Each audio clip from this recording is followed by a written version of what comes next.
The story begins with who would have thought that the usually flora and fauna researcher Line Minyu would become a rain goddess because of one accident. There was a voice. Got her. The one chosen by fate. In the end, Lin was contacted by the magic system. In other words, it saved her. Yes, she was the one who saved her. She is now her magic system. However, to earn her return to her home world, Lena will have to become a rain goddess in another world. However, that in order to make it rain, she needed to kiss him, wondered Lena. Under the power of his beauty. Now you're going to have to do it if you want it back. Besides, look how handsome he is. He even has the lion ears she likes so much. She won't lose anything from this kiss, the magic system told her. Lene started looking for fancy ways to kiss him. Like she's a laney and let's play kissing games.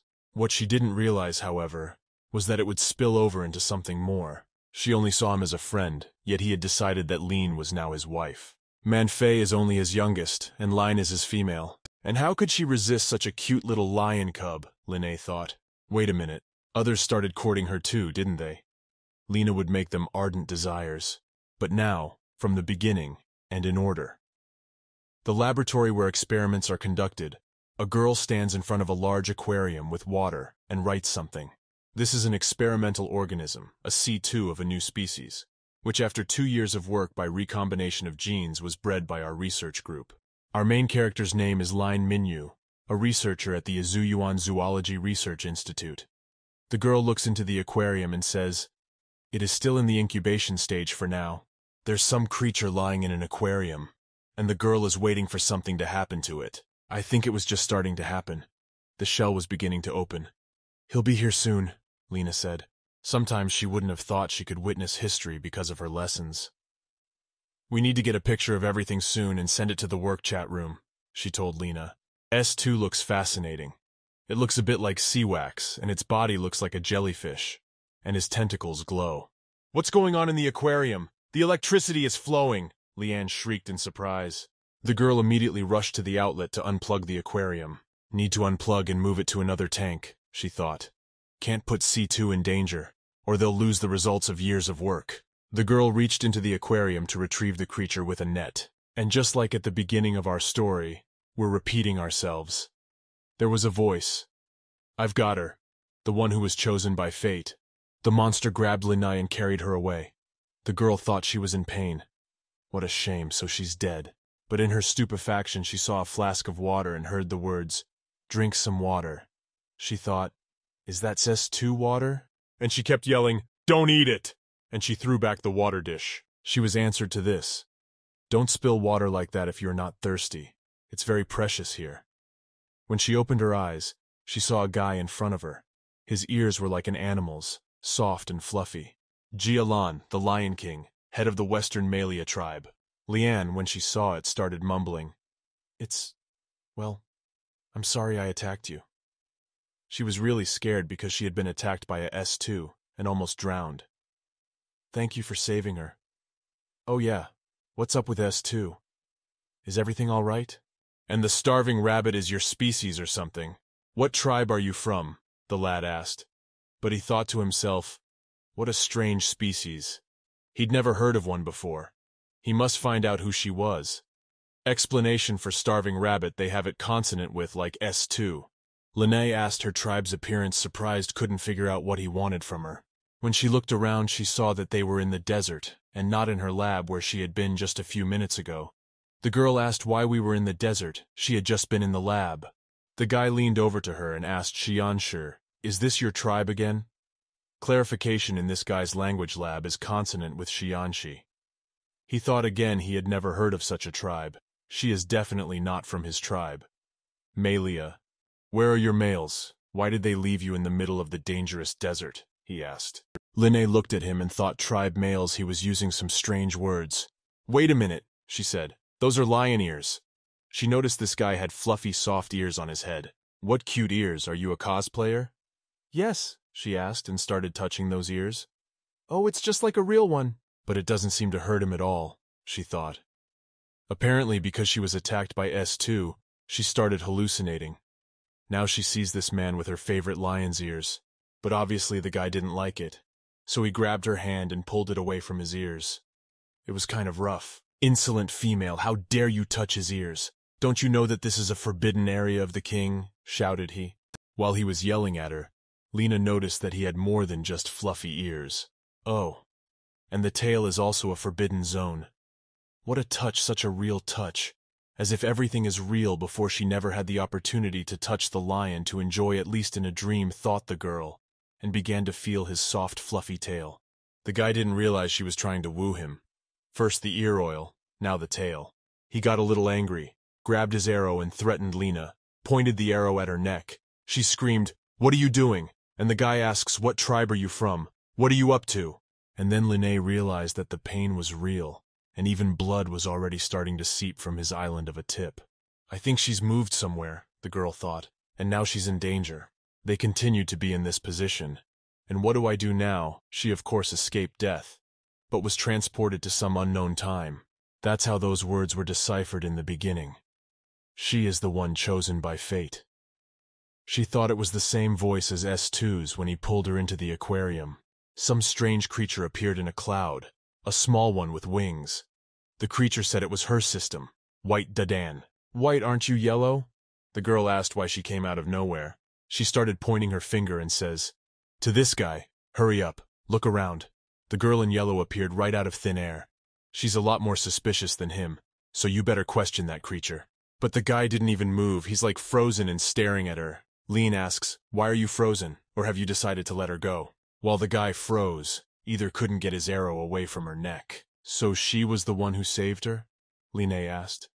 "Yes, it was I who saved you. She is your system and golden instrument, and don't call her yellow, she's white." "The gold instrument system, what are you talking about?" Line asked. "And why did you move her to such a strange place?" The creature began to reply. "To put it simply, you are already dead in your world. You died in an accident related to my pending mutation of a new species. But you are lucky. Our system chose you, made you a daughter of the desert world, and endowed you with the rain skill. After completing the Oasis mission in this world, you can be reborn in your own world." Line got upset, shouting, "So she died without even getting glory for creating S2. She studied hard for so many years and even managed to get a job at a research institute. She was so busy that she never even once fell in love or tasted a king crab. And after all that, she just died." The girl was clearly upset, and said with great anger that she would definitely return to her world to take advantage of all this. "What were you saying about the Oasis mission and the rain skill?" The creature began to narrate. "There are 4 main tribes in this world. The Western Jia tribe, the Eastern Dika tribe, the Northern Linhong tribe, and the Southern Jun tribe. When you obtain the 4 treasures of these tribes, you will be able to combine their power and become a water goddess. Then you will have the power to turn the desert into an oasis world. As for the rain skill, kiss him and you'll understand." The creature pointed at that guy with the ears. Lean shouted, "Are you kidding me or something? I just met him. Plus he tried to kill her a minute ago, and you want me to kiss him? You'll have to do it if you want to go back. Besides, look how handsome he is. He even has those lion ears you like so much. You won't lose anything from this kiss," the creature said. But he was ready to kill her from one touch. If she kissed him, he'd kill her for sure, Lena said. "Don't worry. She promises no one will hurt her. What's more, they'll even start thanking you," and started shoving her towards this guy. And then this creature unfroze this guy with its magic action, and he opened his eyes and saw that he was kissing our heroine. He thought to himself, how come he had captured this female? How could she get so close to him so quickly? And then it all came true. As the creature said, it rained. "It's raining," Lena said. "It's pouring rain." Just then, a sign appeared in a pop-up window that said, "Congratulations, you've gotten the kiss achievement and mastered the rain skill." "Rain, how great is that? It's actually raining," said this guy. He was very happy about the rain. Lene herself was surprised at how happy he was about this rain. She hadn't expected such a reaction from him. "You know, it hasn't rained in our tribe's territory for a long time. You are a goddess sent to them by the heavens." He grabbed Lina in his arms and began to twirl with joy. "Oh, let me go!" she shouted. So this is what the system was talking about when it assured her that no one would hurt her, and even praise her, thought the girl. There's nothing to worry about. As long as there's a lot of water vapor here, it will rise up in the air current and start to balance out, forming clouds. When enough condensation builds up, It starts to rain, said Lean. He didn't know what she was talking about, but he couldn't stop admiring her and couldn't take his eyes off her. She really is a goddess, he thought. It didn't take long for them to rejoice. In an instant, a sharp claw appeared. The boy cried out cautiously, but the length had no time to group itself, and it was the claw that seized her. What a luscious female, he'd love to have her, said Sokka, the name of the scorpion's boyfriend. How painful it is. She just calmed down the lion and then the scorpion appeared. But it's a good thing the lion had spears. He could hit the claw of that scorpion creature with one of his spears. The claw released Lena from its chains. Lan's boyfriend grabbed Lena in his arms and ran with her. He ran up to this scorpion and said Sokka is his female. The ever-lonely Lan has a female, said Sokka Scorpion. Because of the patriarchy of your tribe, you can enjoy so many women. Maybe we can try this female together, said Sokka. But Lena wrapped her arms around the guy even tighter. And don't dream of it, replied Lan threateningly with his spear, which sent sparks with the spears. All those spears flew at the guy's scorpion, dozens of them. But Sokka said that he here was sure that Lan would change his mind soon. Just give him this female, and that's it, he said. Lan's boyfriend put her on the ground and said, Stay here and don't go anywhere. He'll be back soon. Yes, okay, replied Linai. And then the fight started. The guy turned into a lion king, a huge red lion. What, he decided to fight seriously over this female? Well, he'll take the fight then too, Sokka Scorpion said. And then a fight broke out. Scorpion Boy turned into a scorpion, and our Lion King turned into a lion. They've changed their shape, Linai said. What kind of world is this that you can change your appearance? While the guys were figuring out among themselves who was stronger, more important, then Linai wondered if she should run away from them after all. She almost forgot. She's in a world she doesn't even know. If she ran away, she was bound to run into some strange beast. At least this lion no longer fears her and even seems to protect her. The best solution in this situation would be to use this lion as a shield and slowly accomplish the system's missions, Lean thought. Then she would have to gain his trust. She wondered how she would do that, and shoved her hands in her pockets in the habit of a lab technician. Oh, what's that in your pocket? The girl fumbled for some sort of object. As it turns out, she has a flashlight in her pocket. Scorpions are nocturnal, so they are very sensitive to bright light. She had no idea that her favorite flashlight would go with her. When Linai shined the flashlight on him, Sokka shouted, What is that? Why is it so bright? Stop it! This huge scorpion escaped from the bright light. But as it turned out, he only made a circle to accelerate and attack Lena. He ran after her from behind and shouted, Damn it! The female hates bright lights! He'll eat her alive! And then our lion guy came sneaking up from the side and bit him on the claw. The lion guy turned back into a man and took our heroine in his arms, asking, Are you okay? The girl noticed that the big scorpion was dead. Finally, this beast was so dangerous. However, the lion tore it into small pieces. In this world, power decides everything. Here, the weak are victimized by the strong, Linai thought. Whether from fatigue or from the fact that she had traveled between worlds, Linai lost consciousness. For some reason, it seemed to her that this lion had attacked her. She screamed, No, don't eat it! But she was in the lion boy's arms at that moment, and he couldn't understand what was wrong with her. Wake up, he was telling her. The western district of the Malia tribe. I wonder what happened to Jialan. It's taking him so long to return. Manfei, daughter of a former tribal chief. When she looked out for him, she finally saw him walking in the distance across the desert. And he's finally back, she said. I noticed he was carrying someone, some woman. And why is she in Jialan's arms? At the same time in the tribe, the children run down the street and shout that they have heard that the elder brother has returned, not only with water, but also with a beautiful sister. Where is she? Shouts the second child. He wants to see her too. The children ran up to the priestess's house and said she was there. He didn't find a water source today, but he collected rainwater, holding out several water tanks. Manfei, can you distribute water to everyone? Yes, all right, the girl replied. Jialan, who is this girl you brought? Why did you pick her up? The children were already crowding around the entrance to the dwelling to see the newcomer. When they saw her, they began to say how beautiful she was, and what tribe they were from. And another boy said, What good is her beauty? He doesn't think that with such a frail body she will be able to work long. And the girl noticed that she had some unusual dress. She'd never seen one like it before. She was attacked by Sokka in the desert, and she lost consciousness. That's why he brought her here, the boy said. Jialan, you are so kind, said Manfei. But our water supply is barely enough for the needs of the people of our tribe. They can't take in one more person. But the girl herself thought that she should definitely banish this stranger because Jialan was hers. At the same time, he has a strong suspicion that it is a female rain goddess sent by the heavens. After meeting her, the sky, which had been so clear, was suddenly covered with dark clouds, and then it began to rain. This is the rainwater he brought. Well, as always, when the kids heard, it started, "What is this goddess? Does she really have the power to make it rain?" "Writing without leaving, our tribes," the grown women said. "A goddess? That's impossible. She doesn't look like a goddess after all," said Manfei. "They'll know if she's a goddess when the priestess gets here," the boy said. And just as he spoke, a woman came in immediately saying, "Why is it so lively here today?" She had a staff with a blue ball on it. "This is the Mosi woman, the priestess of the Malia tribe." "Priestess, you came." Everyone started admiring and saying, "You are very timely, priestess. Please use your stone to see if this girl is a goddess or not." The priestess averted her eyes with a question. "Goddess, let's check it out now." And she began to conjure, and she turned to her gods and she said, "Orb of the light of the gods, give her strength. Show her the fate of this girl." And the ball began to shine very brightly with sparks of all kinds. Then at some point one of the girls shouted, "Priestess, your stone has fallen to the ground. It means that this girl does not possess divine powers."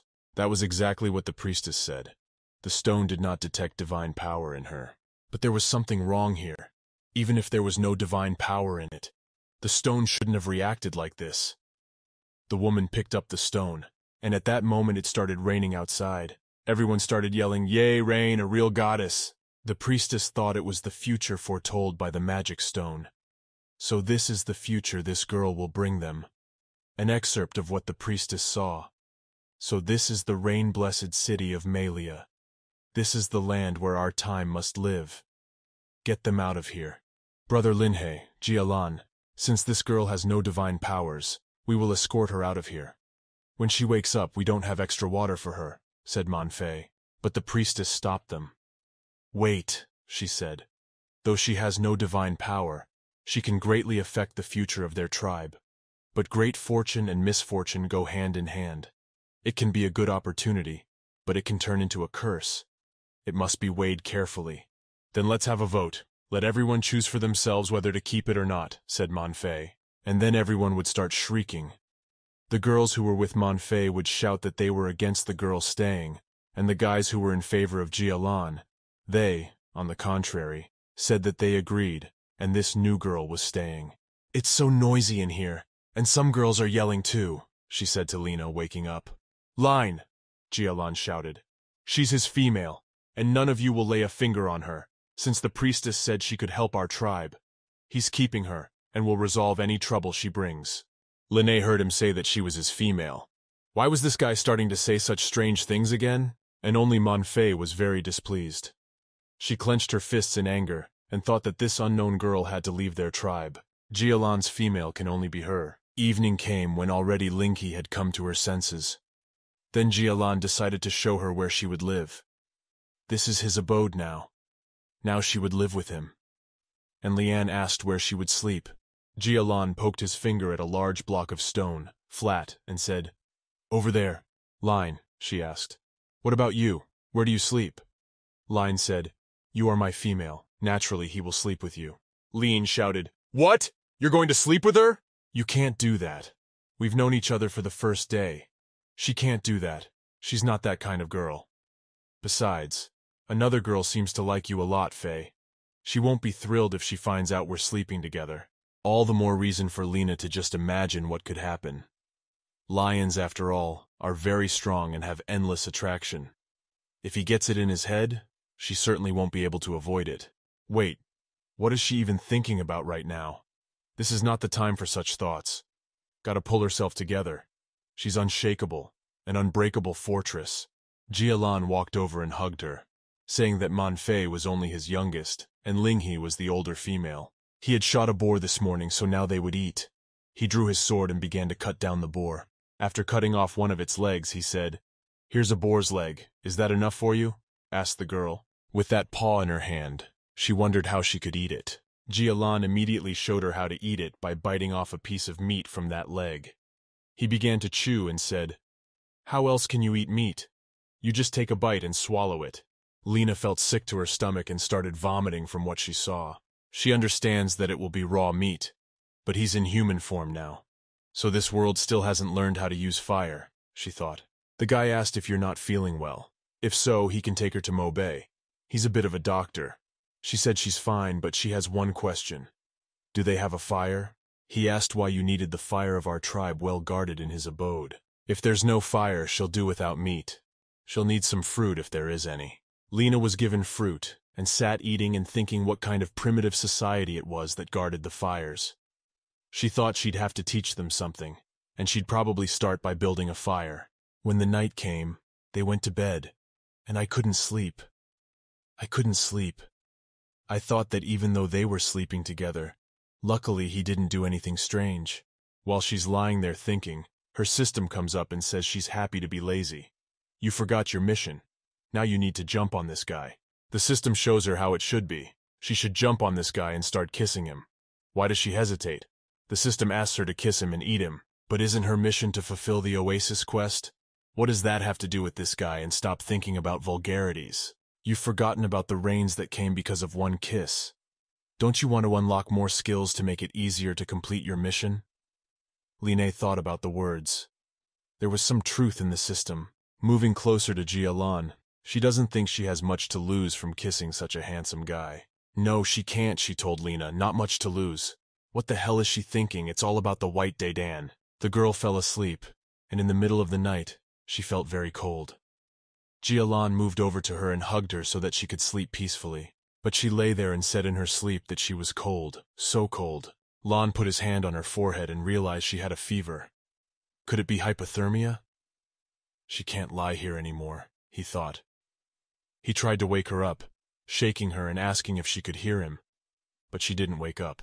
Then he took her in his arms and said he would take her to Mobai right away. It's already night outside, but then the fox digs holes and says, "Finally finished. Great job digging another passageway." He's a real genius. Now he has his shortcuts everywhere. Licking his paws, reasoned the fox. Then Mobai's voice came out. "Hurry up and look this female. I think she's passed out," Lon said. "How did you find him?" Fox asked, turning from a fox to a guy. It wasn't like he was looking for it. He smelled it right. He has such a keen sense of smell that it's even annoying. Mobai the furry fox. Mobai leaned over and looked at this girl and said, "Oh, what a beautiful female. And what have you done to her that she is now in this condition? Since you don't know how to take care of girls, let him take care of himself instead." Holding out all his hands to the girl, Mobai said, but the guy wouldn't give him the girl. He stepped aside. Mobai got angry and said, "What does that mean? Do you even want me to save her or not?" Lon said, "Put aside unnecessary thoughts. This is his female." The guys started fighting with their gazes so hard that there were sparks coming from their squabbling. Another girl came in. She thought, what are Jialan and Mobai's brother doing here? This girl's name was Velvet Catseed. Lena became very hot and started to become delirious, saying she was hot. "Hey, Cousin Lon, who's that pretty girl? She seems to be in pain. Stop standing on the pillar. We need to find out what's wrong with her," the girl said. Touching her forehead, she said her forehead was very hot. "Do you know if she was very cold at first? She may have had severe hypothermia. If so, we can't delay," said Mobai. Velvet Cat noticed that the girl's clothes were very wet. She asked, "What, did she lie down with you, Brother Lon, in the mountains? It's very cold right now, and her clothes are all wet. No wonder she's cold." Lon's boyfriend thought about it and realized that it was indeed so. That's right, her clothes were wet because of the rain, and he had completely forgotten about it. Velvet Cat said they needed to change her first, and she would go get some of her clothes. Lon said it was all because of his carelessness, and forgot to bargain Velvet Cat for clothes. They all walked into the cave. Mobayulena kept raving. "Hot, so hot," she said. "Hey Linhei Jialan, if you can't change her, he can do it. Shut up," Lon said. Lon bent over the girl to begin dressing her. At one point, while he was changing her, Lena grabbed his arm and put his hand to her chest, and said the girl coldly, "She's so glad he's with her." But Lon's boyfriend blushed very much, because he thought that he had just touched, but then abruptly coughed now. is not the time for this need to change her quickly, and in a big hurry. Haha, it's funny to see you embarrassed, Lan said Mobai. He asked you to let Simian or him change her, but you refused, saying it's your woman. Why are you talking so much? Said Lan, thanking for the potion later will bring him a boar, snatching the plate with the potion. Think that he saved her for his boar? Of course not. He did it because of the beauty of this female, and he thought that at last the boar would be able to eat properly. Sat the girl down on a rock so she could drink without choking on it. When he handed her a bowl of potion to drink, it came out of her mouth. The guy said that's not gonna work. It's like it's the only way. He took the potion and filled his mouth, and then he kissed her and handed her the potion so it wouldn't leak out and go in her mouth. Lena began to come to her senses, and hearing the flavors she felt in her mouth, a very bitter something. Just separate the commas. He's not violating anything. The girl began to come to her senses, but she couldn't tell if it was a dream or reality. She saw Lan's boyfriend, who was very handsome, and she thought it was a dream and she could do whatever she wanted. She just pounced on him and started kissing him. But when I opened my eyes, I realized it wasn't a dream, but a reality, and shook it off with the words, "Oh, you're finally awake," the Lan guy said. Looks like Mobai's healing potion helped after all. She need me, so it's because of him. She felt a bitterness in her mouth. God, what has she done? Shame on you. And then White appeared. Congratulations on discovering a new skill, Thunder. At the moment, this skill is so you won't be able to use it yet. Lena thought that means she can unlock other skills too. It seems like a swim kiss really can do that. But it's so disconcerting. There's no way to change this method. White said there are other ways. She is, after all, her golden instrument. So try kissing someone else. Maybe then, like his Mobai. Wow, this beauty is so brave. I never thought that the ever-lonely lion Lan could find such a beautiful female, said Mobai, approaching the girl. Lene thought that White was saying that on purpose. It's obvious that she was talking about changing ways in general, not about the person. Who took Liz's hand and said hello. His name is Mobai. Would you like to be his female? Said he's much better than Lan. He's not only good at digging holes, he's also good at healing. Plus he's great at massages, and he's cute little ones too. So primitive that they ask women to be their females. First that scorpion and now Mobai, Lena thought. I'm sorry, but she doesn't think they know each other well enough to get close.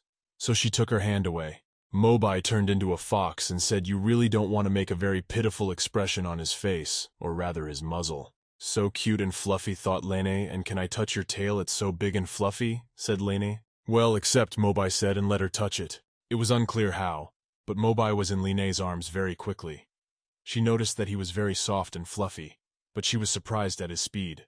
While they were making out, Lan came in. Seeing the whole picture, he walked up to Lena, grabbed her hand and said, Since you are already healthy, we can go. Which Mobai had to recoil. Lonnie was walking so fast that Lenny couldn't keep up and yelled at him, Please slow down! And Mobai ran after them and said, What, did you forget your clothes? Are those her clothes? Oh, why does he have them? Lena didn't even notice that she was wearing different clothes. Examining herself, she asked, When did she have time to change her clothes? Or who changed her? So he's the one who changed her, she said. Well, you're his female after all, and so he's the one who had to take care of her clothes. You were unconscious and he couldn't ask your permission, so he changed clothes with his eyes closed. With his eyes closed? So nothing terrible has happened, Lena thought. But then suddenly Lan grabbed her arm, moved her toward him and said, Do you have something against him? You've already saved her life so many times and she hasn't even thanked you. How can she be unhappy about anything? She said. And you took your hand too hard now, it hurts her. Well, if you're not happy with him, why were you so angry when you found out he was cross-dressing you? Well, because we're not that close to each other yet, Lene said. You don't even know my name, do you? I think she's heard your name before. The guy introduced himself. His name is Lan. He's the head of the Western Malia tribe. Now it's your turn. What is your name and what tribe are you from? Her name is Line Minyu. As for tribe, honestly speaking, she doesn't have a tribe. No tribe? How is that possible? Or maybe she was banished from her home tribe, thought Lan. Or alternatively, though it doesn't matter now, you are a female of his, which means you will henceforth become a member of his Malia tribe. Pushing the guy away, Lene said, You've been going on and on about her being your female since the moment they didn't meet. But she hasn't actually agreed to anything yet. She? What does he have to do to get you to agree? The guy said. grabbing her hands. He doesn't. But they need to get to know each other first. Suddenly, Lon turned into a lion, sat down and sits with bulging eyes looking at her. His lion ears look so soft. Wait, what is she even thinking, and why did he suddenly turn? Maybe he did it because she touched Mobi's tail? Lena said she couldn't be bribed with that. Where she comes from, only those who love each other become partners. Love each other? Interjected the Lon guy. Lena explained to him that love is when two people have an invisible connection between them, and they are constantly thinking about each other. Sometimes they are sad because of it, and sometimes they are endlessly happy. As much as she wants to find her one and only pair, she still can't stop thinking about the fact that she could have two fluffies at once. While they were talking, for some reason it started to rain. Lena asked how it was raining here. Is the cave leaking, or is it because of her skill? Rain clouds could appear even in caves. I wonder what exactly activated the skill this time. The doe rejoiced. It's raining again. It rained some strange rain, it only rains inside the cave. He grabbed Lene's hand and said that she really was a goddess. There was no other way to explain it. Then he cradled her in his arms and told her how lucky she was to be here. The Malia tribe needs her. Lene was surprised. There, he'd done it again. Leanne's boyfriend started hugging her and kissing her on the back of her head. Leanne said, "Wait." Sorry, he was so excited he forgot. Lene stood in the cave, soaking wet from her own rain. Lon's boyfriend took the skin and said, "You've only just recovered, haven't you? We can't let you catch cold again." And he covered himself in line with the pelt to keep out the rain. Lene looked up and said to the guy, "Thank you." Lon's boyfriend asked to support the hide because he needs to get to the village soon and bring people here so the water doesn't fall in vain. "Okay," replied Lena. The guy said he'd be back soon. "Fight on, Lene. Don't be tempted by Jialan's good attitude. I've never heard of it raining right in a cave. It looks like that woman the chief brought is really a goddess," said one of the women in the tribe. "Let's better hurry up. We need to get the water underground soon so it doesn't evaporate." This place is so primitive, thought Lean. They don't make fires. They eat raw meat, and they store water inside the leaves. Lon's boyfriend walked up to Lena and asked her something. "Not so," she replied. "No, nothing, it's fine." "What, the priestess wants to see her again?" "Well, let's go," said Linai. When she came to the priestess, the woman had already taken out her blue orb and began to conjure something. "God of infinite light, give her strength," she said. "Please tell her if this girl has divine powers," pointing the orb toward Lena, said the female priestess. "Wow, she's really using a magic ball," thought Lene. "Their people are primitive in everything, yet this priestess seems different. So she's gone into a world of primitive beast humans with elements of magic, and as an explorer of flora and fauna, she has a distinct advantage." While Lene was thinking about her own, the lawn guy shouted cautiously. He quickly rushed to her and covered her with his body. "Are you okay?" asked the guy to Lena. She replied, "I'm fine. Thank you for saving her. What happened to that rock? Why did it explode?" Approaching the priestess, they asked what had just happened and if she was all right. The priestess said she was fine, which was a backlash from the magic stone. "But this stone has been passed down from generation to generation, and it's never happened before." "Have you already found out if she has divine powers?" asked Lon. "She doesn't even know. Maybe she's too old to call on the powers of the gods. But one thing's for sure. She's an unusual girl." Jialan took the girl's hand and said, as the priestess said, "Luck and misfortune go hand in hand. So he truly believes that her calling for rain for them time after time will be their great fortune." At this moment, Manfei walked over to the priestess and saw that it was the female holding Brother Jia's hand. "They have managed to get so close. So why is she taking advantage of Brother Lon's trust? She should definitely figure out something to get rid of that sassy female soon." When everyone returned to the tribe, a guy came up to Manfei and said that he had worked very hard on this necklace. "Please accept it." Again she spoke out. Didn't she tell him she didn't want to see him again? Wait a minute, though. Isn't this the perfect opportunity to get rid of that female? "Thank you for the beautiful necklace," I said to Manfei. "Can she ask him to help her with something?" Line was walking through this hot desert and thought that Jialan was so busy. Everybody goes to him for all sorts of reasons. For example, the chief. "My child is missing somewhere. Maybe he even ran away to the desert, and the chief said he would go and check. The chief, her father, can't eat meat anymore, we need more vegetables." The chief replied, "Yes, okay," and went to get more vegetables. And so everyone went to the chief for all sorts of reasons, and he always helped them. Seems like it's not so good to be waiting for you. So much work and worry. She decided to go back to the cave alone, so as not to get in his way. She felt more and more like someone was following her, but she was actually really being followed by a guy. The one Man Fei had most likely asked. And looking back at her all the time, it seemed like there really was someone peeking at her. And she was right. Yeah, what's wrong with this female? Why is she so vigilant? Thought the guy. Had she really noticed him? But he must surely make amends for the sake of his beloved Man Fei. Memories. You remember the female the chief brought in the other day, don't you? She's afraid she'll bring much misfortune to their tribe. Will you help her get rid of her? It's this guy who remembers Man Fei asking him for a favor. Man Fei rarely asks for anything from others, so he urgently needs to figure out how to get rid of this unfortunate female. And then this guy had an idea. Different colored mushrooms. We don't know what he came up with yet. We'll find out later. He shouted, "Mistress Goddess!" And Lin turned around. "Who are you?" she asked as she approached the guy. He said his name was Zhao Lei. He was one of the people of this tribe. "Please accept this in gratitude for the rain you have called for, Goddess," and handed her the basket. When Lin saw what was in that basket, she was very surprised because there were mushrooms. Poisonous ones. "If you meet the same ones again, don't pick them," she said. "Poisonous? How so? He eats them himself all the time, right?" said fellow Zhao. Lin took one mushroom in her hands. "For your information, this mushroom contains as many as 2 types of poisons, peptide toxins and peptide parataxins. After consuming this mushroom, a person experiences nausea, abdominal pain, and diarrhea. After a couple of days, these symptoms disappear. But this is a deceptive sensation. By that time, so much damage to the internal organs. Fatalities are not uncommon. We need to get rid of them before someone else eats them," said Lin. Besides, no need to thank her. She had nothing to do with the rain showing up.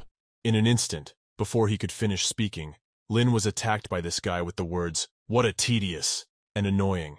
He didn't think she knew so much, and the poisonous mushrooms would have to act differently. No wonder Man Fei had instructed him to get rid of this female. "She's not as easy as she looks." "What are you doing? Let her go!" shouted Lin. He said he would finish her off, but she had such a face and body, it would be a shame to kill her without doing anything. He took out his long tongue and licked her with the words, "Why not enjoy her first?" But Lin was good at something too. She struck him between his legs there, the place to be deprived of offspring. "Damn female, you're too dangerous! I'll kill you now!" shouted Zhao. And he turned into a green giant lizard. "Again," Lin said. "How scary, still can't get used to their transformations."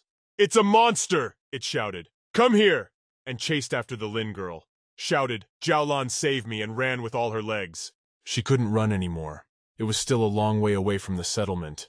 She wouldn't be able to reach Zhaolan in time. Plus, I tripped over a rock while running. That green monster only got excited. "Uh-huh," she exhaled.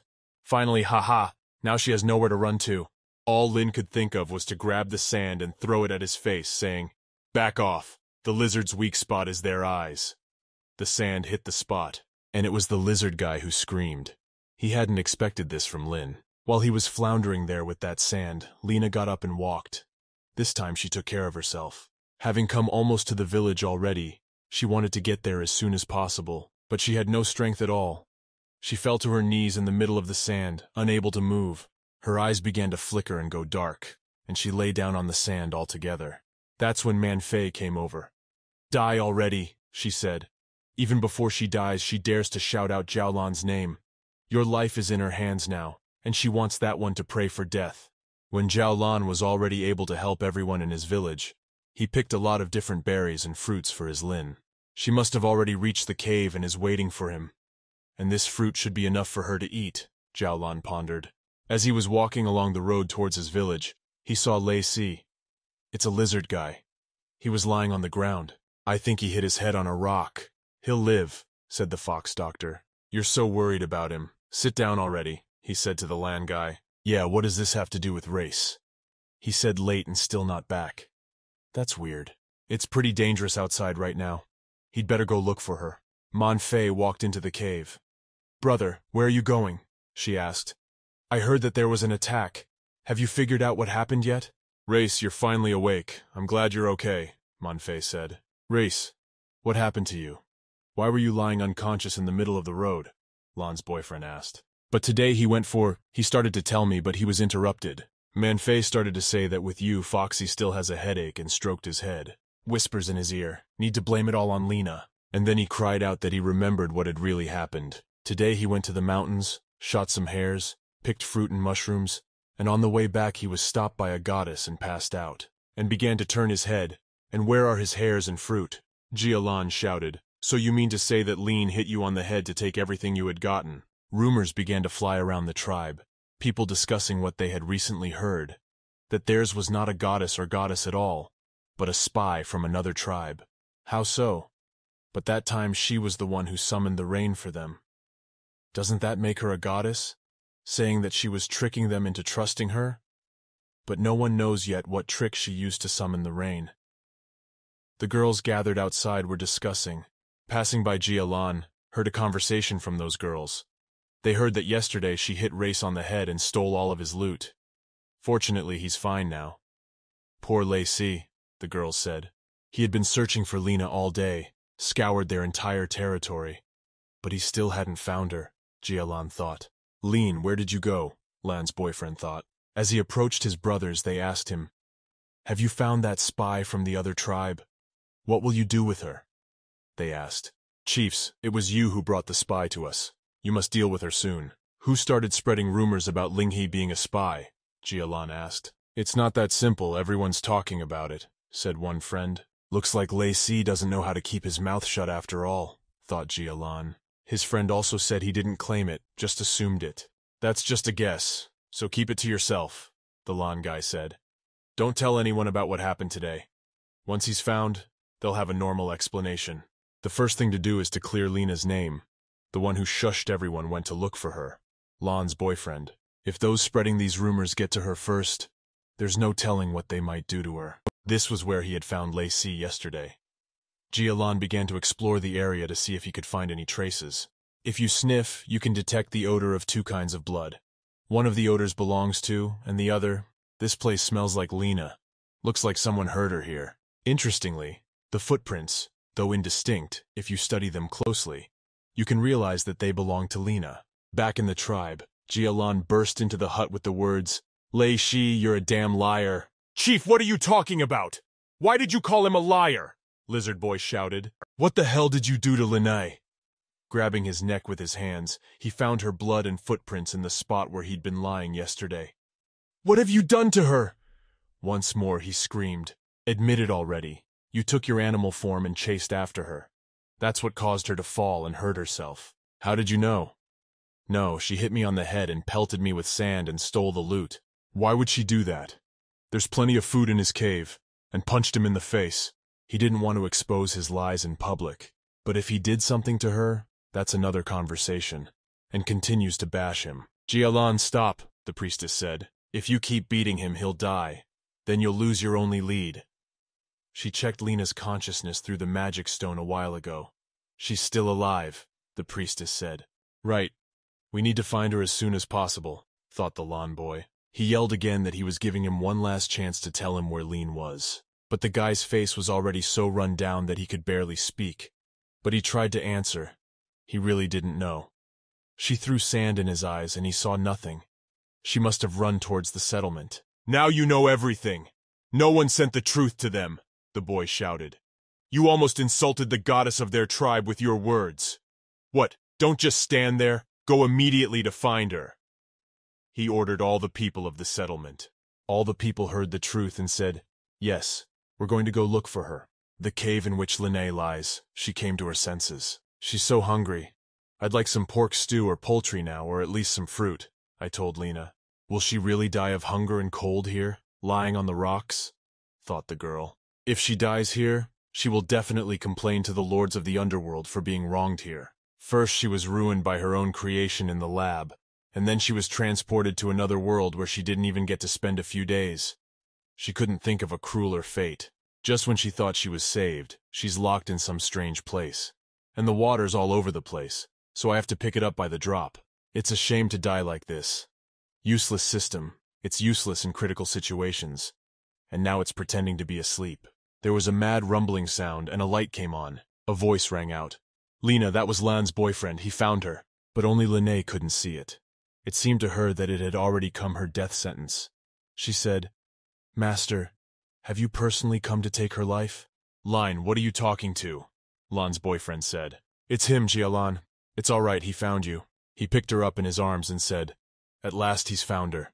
Now we have to go home." And he carried her. Jia-Lan's warm and soothing touch. "Jia-Lan, you're here. He's finally here," Line thought to herself. If only he'd found her sooner, thought the Lan guy. "She's very exhausted," Mobai said.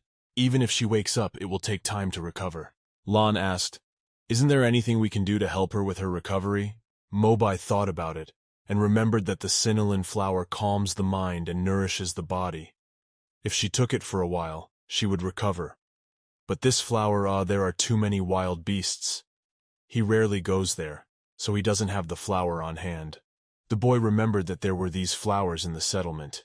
He said he would go and get them, and stood up. Just then, a crowd of people entered the cave, led by Man Fei. After so many days of starvation, she's still alive. Luckily, she has another plan, she thought. Brother Jia-Lan, she spilled all the water stored in the cave. It was the water of our entire settlement, Man Fei said, pointing at Lena. Since she's a goddess, why did she do that to them? Yes, that's right. We don't believe the goddess would do such a thing, the people gathered shouted. We won't stand for her wasting all their water supplies, sharing the flowers of the Sin line even less so. The guy got really pissed off and said, "First of all, there's no way he'll believe he spilled all our water. And secondly, if you don't want to give the flower back, he will go to the rocky forest and pick it himself. Bye-bye, he leaves in your care. If hunger comes, there is something to eat. There's plenty of food in his cave." Mobai told him not to worry, and he was waiting for good news, meaning he was waiting with a flower. Gailan went after the flower, pushing Man Fei and all the people away. Man Fei didn't understand why she was so furious with Lena, but she hoped she was content now. Brother Jia-Lan, thought Man Fei, looking at him with fierce eyes. Because of that damn female. Lena, just wait. She'll find a way to kill her, Man Fei thought to herself. When Jia-Lan went to get the flower, Man Fei had a plan. She turned to Mobai, who said that Linhei had overturned the entire water supply in the cave, and she should pay for it. We're asking you nicely to give it to us. We'll take care of it ourselves. Mobai said, Leave it to you, but things won't work that way. I promised Jia-Lan that the goddess would be fine. But we warned you, if you don't want to give the goddess to us nicely, then don't accuse us of being rude. Man Fei ordered them to attack Mobai. He was alone and protected the goddess as best he could. He said, You can't stop for love. After all, he is a fox. He jumped down, grabbed Linai and said, I'll see you later. Mobai jumped into his tunnels that were hidden and disappeared. His tunnels were like a maze and very much had traps. Man Fei, do we still want to chase them? The others asked. How unexpected, she said. Mobai dug the tunnels here in advance. We stopped chasing him. We don't need to risk anyone getting hurt because of him. Suddenly the secretly dug tunnels from a few days ago really worked, Mobai said, trying to feed Lena the medicine. He originally dug these tunnels to specifically make it easier to meet you, but now he's afraid of being discovered by Man Fei. This tunnel will have to be buried, but he won't have much trouble digging up another one. And don't let her worry, he's got plenty of room. Certainly she didn't know they were in this tunnel, so goddess, you should be grateful to me for saving you. Wake up soon, it should have taken effect by now. Something bitter appeared in my mouth. Turns out it's potions again. That's the bitter from last time. Linny, you're awake, rejoiced Mobai. Every time I see you, said Mobai, he becomes so weak. For in Mobai you saved me, thank you so much. Lene, she asked. Before she passed out, she thinks she saw Jia-Lan. So where is he now? Mobai said that she couldn't talk anymore from now on. You have to conserve your life energy. She's very weak right now. She needs to eat first, but not too much. He'll bring some fruit to give her some strength. Mobai looked at Linai. He thought she was very cute. She had such a face. He asked her if she wanted to eat some fruit. Leaning over to Lena, Mobai asked, So what do you want to eat? I'm sorry, Mobai said. He should have let her say she was hungry first, then kept her from speaking. Leaning even lower toward her, he said, Come on, keep your voice down. It might cut down on some of the physical activity. Maybe there's some porridge or soup, Linai asked. The closer he got to her, the weirder it felt. His ears began to itch and he felt a little uncomfortable. Mobai wondered, what is porridge or soup? It was the first time he had heard of it. What? They don't even have a fire here? Why not seize the moment and improve the food? Then she'd better eat 2 fruits to soften her stomach, and then she'll teach you how to make a good meal. Evening came, and Linnae decided to teach Mobai how to make fire. Yes, it's exactly like that. He's doing it right. Better drill faster, and then you'll get a spark, Mobai said. Okay, that's his business. If you want it faster, it will be faster now.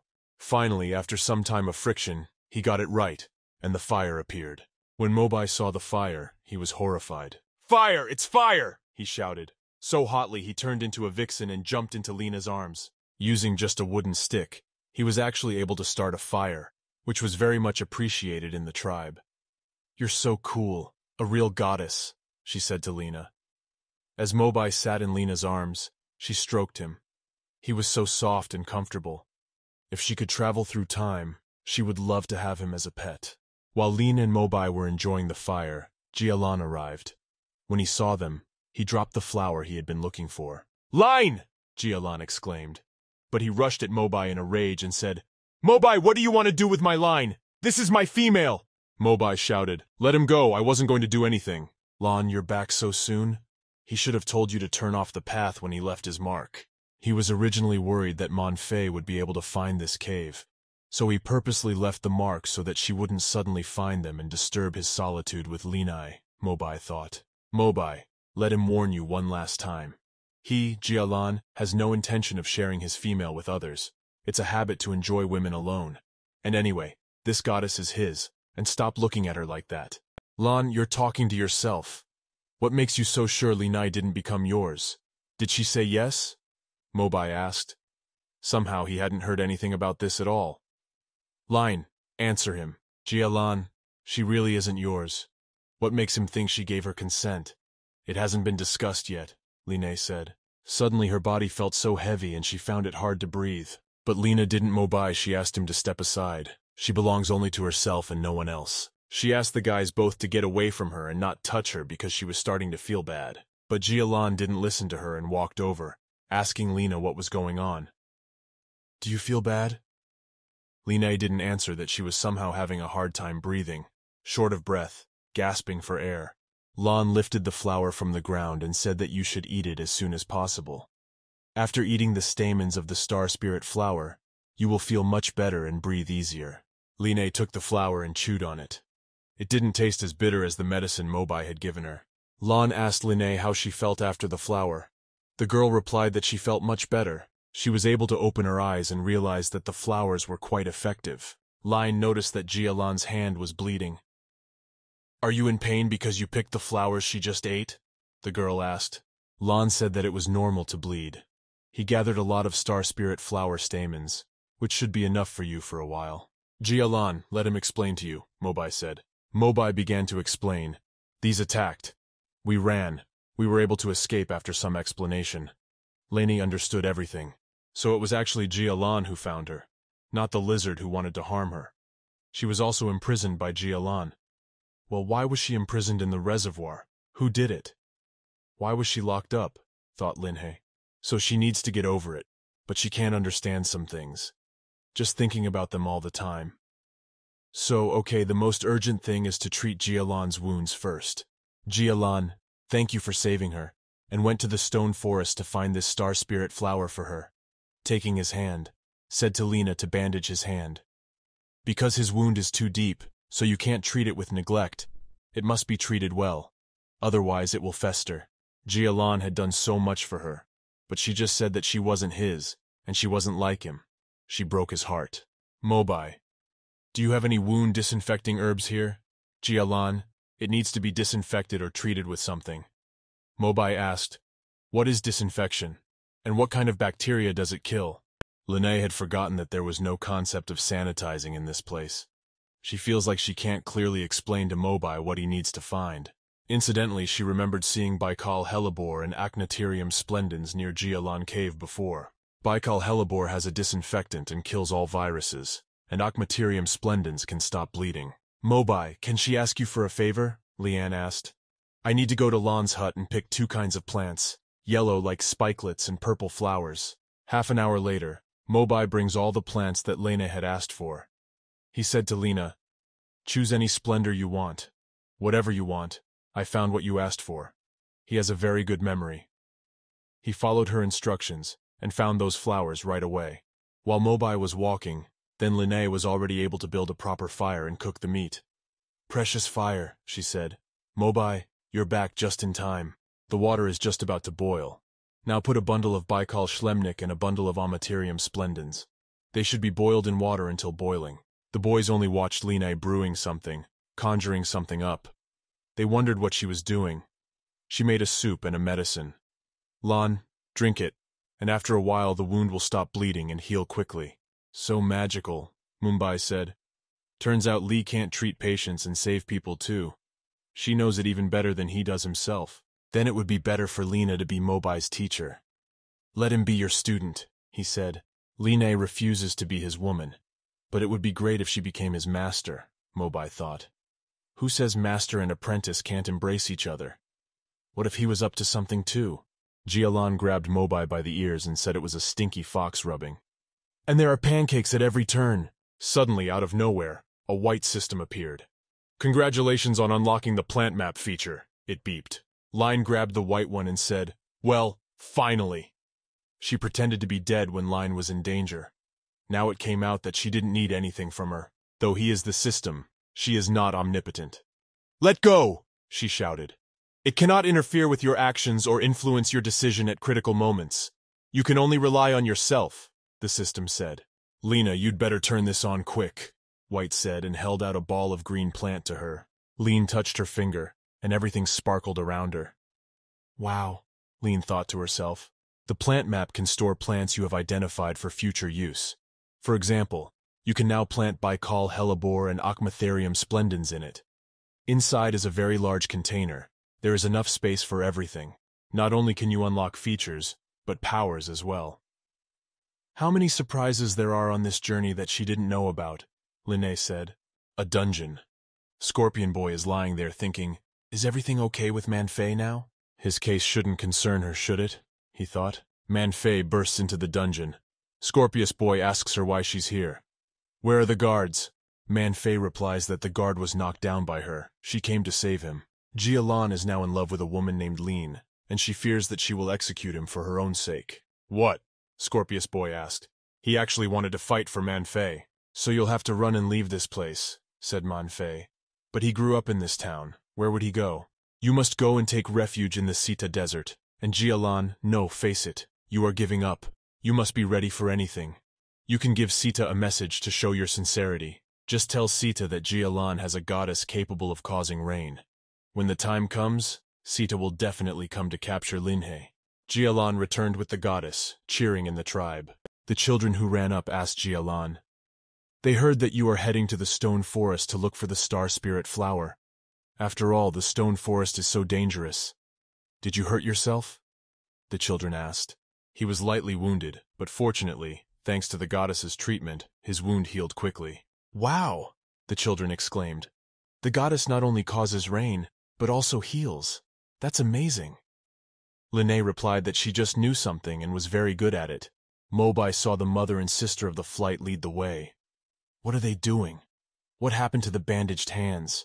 Rice escaped from prison last night. He ran away and knocked out 2 guards. All were very angry and arrested his mother and sister to atone for his sins, reported the girl, and told Lena obviously the mistake was made by Flight, why his mother and sister should pay for his guilt. The Flight made a mistake, and the mother is responsible, and the sister and not in time did not stop it, said Lan. What about the father of the Flight? He is not responsible, asked Linhei. Their tribe is different from other tribes, which are dominated by women. Men are less, and they have to help in hunting for food for the whole tribe, replied Lan. So the disciplinary responsibility of Race's father is not big. Just help the tribe, and for a year he can hunt for free to get meat from animals. He's very hard on women, said to Lena. Can a father not be responsible for a child just because he goes out hunting all the things you can do at home? Doesn't the mother count as a contribution? She's a victim. She hasn't said anything yet, so why should his family get hurt? She's gonna stop all this. Lena, please wait, shouted Lon. Your body still hasn't recovered. Don't run so fast. Mobai wondered what she said made sense. Wondering what it meant to sit together or sit next to each other, thought. The family is tied to huge rocks with ropes, and everyone is screaming punishment. Only angry men were standing around gossiping badly. And these two women, one said that the girl had such a nice figure. He had wanted to court her for a long time. And Lei is so nice, it seems they are very lucky. He wants everyone to have a child with him. Please stop being impatient, Manfei shouted. Be quiet, hear her out, for the criminal of the flight has escaped, and his father has been punished by banishment to hunt in the fierce devilish Gobi. Dali, they are to punish their mother and sister to right the wrongs of flight. The women shouted, No, let them go. Zesia, Race's mother, and Revi, Race's sister. Manfei announced that they would be held in a captive camp from today. Everyone can punish them. Let them continue the lineage, add new life to their tribe. Linne was just in time, Manfei said. She poked her finger at her and said that here she was, the sinner who had turned over the water stored in their city. She wasn't the one who spilled all the stored water. When she woke up after she passed out, she was all out on the ground, Lin said. What you say has yet to be proven. Where is your proof? Let's send the criminal line to the prisoner camp, Manfei shouted. Manfei thought that no one saw that she was the one who spilled the stored water. That's why Lina has no proof. Jialan had already gotten to these accusations. He asked, Who dares to speak ill of their goddess? Manfei shouted, Don't you have to atone for the mistakes you've made? You always say she's a goddess. Let it rain immediately and bring the water back to us. Then since you're a goddess. Even though she's not a real goddess, but she can make it rain. That way she could use her goddess identity to save innocent women, Lian thought. Then the white system showed up again and said she had a good idea. But the rain skill wasn't available yet. But you recently discovered the thunder and lightning skill. Should we try them out? She will bring rain to the tribe, but not now, Lina said. She will try to do her best. Even though she is a goddess, she needs to absorb enough spiritual energy from heaven and earth before she can summon wind and rain. The last rain drained her spiritual energy. It takes some time, and there will be rainfall again, Linne said. Who knows how long it will take you to absorb the spiritual energy of heaven and earth, Manfei said. When will it rain? All the stored water in the city has run out. Do you want to starve them to death? People began to cry out that indeed there was not enough water in the house, and not for a few days. They don't want to die of thirst, people shouted. When will it rain? You're what, it's going to rain bright moonlight? She's bringing a shipment of water back to the tribe to make sure everyone doesn't run short of water. Can you accept this? Lan shouted. Jialan said that the rainy season would begin next month. But until then, he would go to Aize and return with a supply of water. Jialan shouted, Ask your men, they'll be satisfied with this and won't panic anymore. The tribe gathered around shouted that yes, as long as they had water, no claims would be made. Mobai came up to Lina and asked her why she was defending them so fiercely. She explained that she did not agree with the punishment Manfei had given them. Linne said loudly, Then release these two, and pointed her finger at the woman and her daughter chained to the rock. Even though she was very scared to confront the whole tribe right now, but she wants to try her best to save them. Zisha, the mother, and her daughter Revi, they came alive at what they heard, and both said in one voice, Goddess! Manfei indignantly asked, But that's exactly how they punished the traitor family in Malia. Why is she against it? Manfei's minions also came to her defense and said that Lin had no right to make her own rules. But the girl did not despair. She said, She does, because she's a goddess. Just because this kind of punishment is their tradition doesn't mean it's the right way. She was sent to them to change the current state of affairs and eradicate injustice. Lacey is the only one to blame. His family has nothing to do with it. She can understand why men don't resent injustice. They pursue their own selfish goals. But what about the woman? She can't understand why they're all going along with them. Lina turned to Manfei, who asked her how she could so easily leave these women to be torn apart. Then the girl turned to the other women and girls and asked, What about them?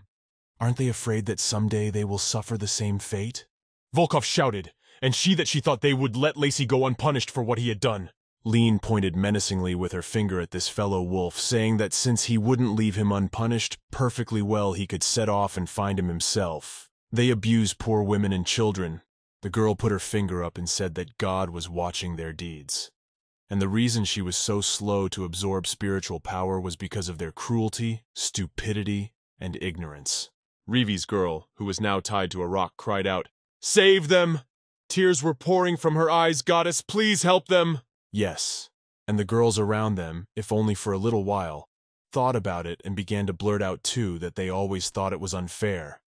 Someone said, "Right, why should innocent women atone for the sins of men? And it is indeed very cruel. The goddess has come to help them." One of the guys shouted that it was all lies and she should stop saying such things, grabbing his axe. He thought about the fact that soon he would finally be able to enjoy Zesi Shia and Lei Wei. He can't just leave it like this. They have to pay for their sins and bear them children. He just thoughtlessly threw it at Lena. It all happened very quickly. The girl didn't even have time to realize and retreat at least a step away. How suddenly, unexpectedly, this axe was pierced by an arrow, and it did not fly to its proper destination. Jialan's loud voice rang out. "Stop it now!" he shouted. Holding the bow in his hands, the boy shouted that he had attempted the life of a goddess. "How dare he!" At that moment, Mobai thought that thank God Lean was all right. There was a little girl standing next to him who said, "Wow, the chief looks so majestic. There's a reason she brought him a bow and arrow." Jialan, who took another arrow, said to them, "After all, he has already warned all of you that no one would be allowed to touch Lena, or they wouldn't put their leader's word for it." I aimed his bow with an arrow already ready, towards the guy who had launched the axe at Lena. The guy immediately started waving his hands and saying no, no. He no longer had any doubts. But Jialan decided to teach him a lesson and shot an arrow into his leg anyway, as a lesson to him and everyone else. Said it was a final warning. If anyone else dares to harm dear Lena, the arrow will no longer be in his leg. He gives them his word, and he will kill that insolent man. Didn't they just hear the goddess herself explain that it was because of their sinful traditions that their tribe of Malia was insufficiently blessed by the rains? Jialan took Deerleen's hand, lifting her up. He shouted, "As their leader, he declares that from this day forward, everyone is only responsible for their own deeds. The sinner's family will not pay for him." Lan urged everyone to forget this cruel tradition. Everyone was responsible only for his own deeds. People began to cheer. Some shouted, supporting the goddess. Everyone loved it. There were, of course, some disgruntled wolves in the tribe who thought, "Damn it, this female was the reason they missed their prey." Leanne stood and cheered, smiling. Quite in response, she thought, "It's so good that Lanyu was around. She wouldn't have been able to accomplish this alone." The guy looked at the girl and realized she had something to say or ask. He asked her, "Is something wrong?" Lean laughed and said, "No. She just wanted to thank him. To say thank you to him for trusting her and for always supporting her." Another one who was not happy out of the whole tribe was Mon Fei. She thought, "Damn, I can't believe this female has changed everyone's mind with just a few words." And she told her big brother not to forget about the water from Izeth. The girl turned around and walked away. She was dissatisfied very much, frowning and thinking that she shouldn't relax. When Lei Si found Lei Ying, she wouldn't be happy. Mother and daughter were released, breaking the rope. The girl rushed to Lena, hugging and thanking her. "Thank you so much." Lena told them not to be afraid. Soon, they would be home. The girl added that if they were harassed by anyone about Lei Si, they could go to her or Jialan, and then they would definitely punish them. Jialan stood watching her comfort the women, and thought about how many more secrets she had that he didn't know about. Suddenly, a woman's scream sounded not far from them. "Ouch, that hurts!" Everyone turned around to see what had happened. Standing nearby was a pregnant Una girl from the Malia tribe. She shouted that she was in labor and asked what to do. Jialan shouted loudly, "Men, hurry up! Help Una reach the priestess abode!" Lin ran up to Jialan, taking his hand. She asked where he was going. Jialan replied that in their tribe, the birth of a child is a sacred event and must be attended. Lena then said that she would go with them, too. In one of the tribe's dwellings, all those who must attend the birth of the child have gathered. The girl screams in pain to be stopped. She doesn't want to feel it. She is in a lot of pain. In this dwelling lay a pregnant girl, screaming. She had a wooden stick in her mouth so she could clamp her teeth and it wouldn't hurt so much. Nearby stood a priestess who was praying to the gods to bless their tribe for the birth of this child. When Lena saw this happening, she was outraged. "This is how they deliver babies here. Is this some kind of joke? The baby won't be born if you just stand around and pray." Una fainted from the very intense pain. She was lying on a rock, sweating. Jialan shouted, "She has fainted!" Then Mobai ran up, taking a refreshing herb out of a bowl, asking, "Maybe it will help." The priestess said she didn't need anything. She's afraid this child is no longer of their tribe. Jialan sighed and resentfully said, "Is their non-tribe really cursed by the gods? So why don't they give them children?" Line shouted, "Wait, priestess, have you decided to give up on her and the child? Yes, how can that be?" The priestess covered the girl's head with a cloth and said, "There is nothing more they can do to help her. She will die soon." "Like nothing?" said Lena indignantly. "No, they can still save them. She'll try to deliver the baby herself. After all, she took a first aid course in that life. Maybe that will help her." The priestess tried to object to something she said, but she was interrupted by Jialan. In a formidable voice, he said, "The priestess wants to try. Let them try. Let's give her a chance even if it doesn't work out. It will be better than just standing there and watching." Mobai also cried out that their past attempts had always failed. However, Lanai, their goddess, might be able to make it work. Then the priestess said, "All right, let her try. May their tribe and gods bless her." And the priestess opened the girl from the cloth with which she had covered her. Lena turned to Jialan and said that she would need some fruit to restore Una's strength. The guy replied, "All right, he'll bring it right away." She also went up to Mobai and asked for the herbs he had brought. She would also need a knife, a hide, and hot water. "The water needs to be heated for sure," repeated Linai. "Put it in your hands on your stomach." She thought she had to hurry. When the waters broke, the baby would be deprived of oxygen. There wasn't much time left. Mobai ran up to Lena and asked, "Does she still understand? Why the knife and the hide? But why does she need water heated on the fire?"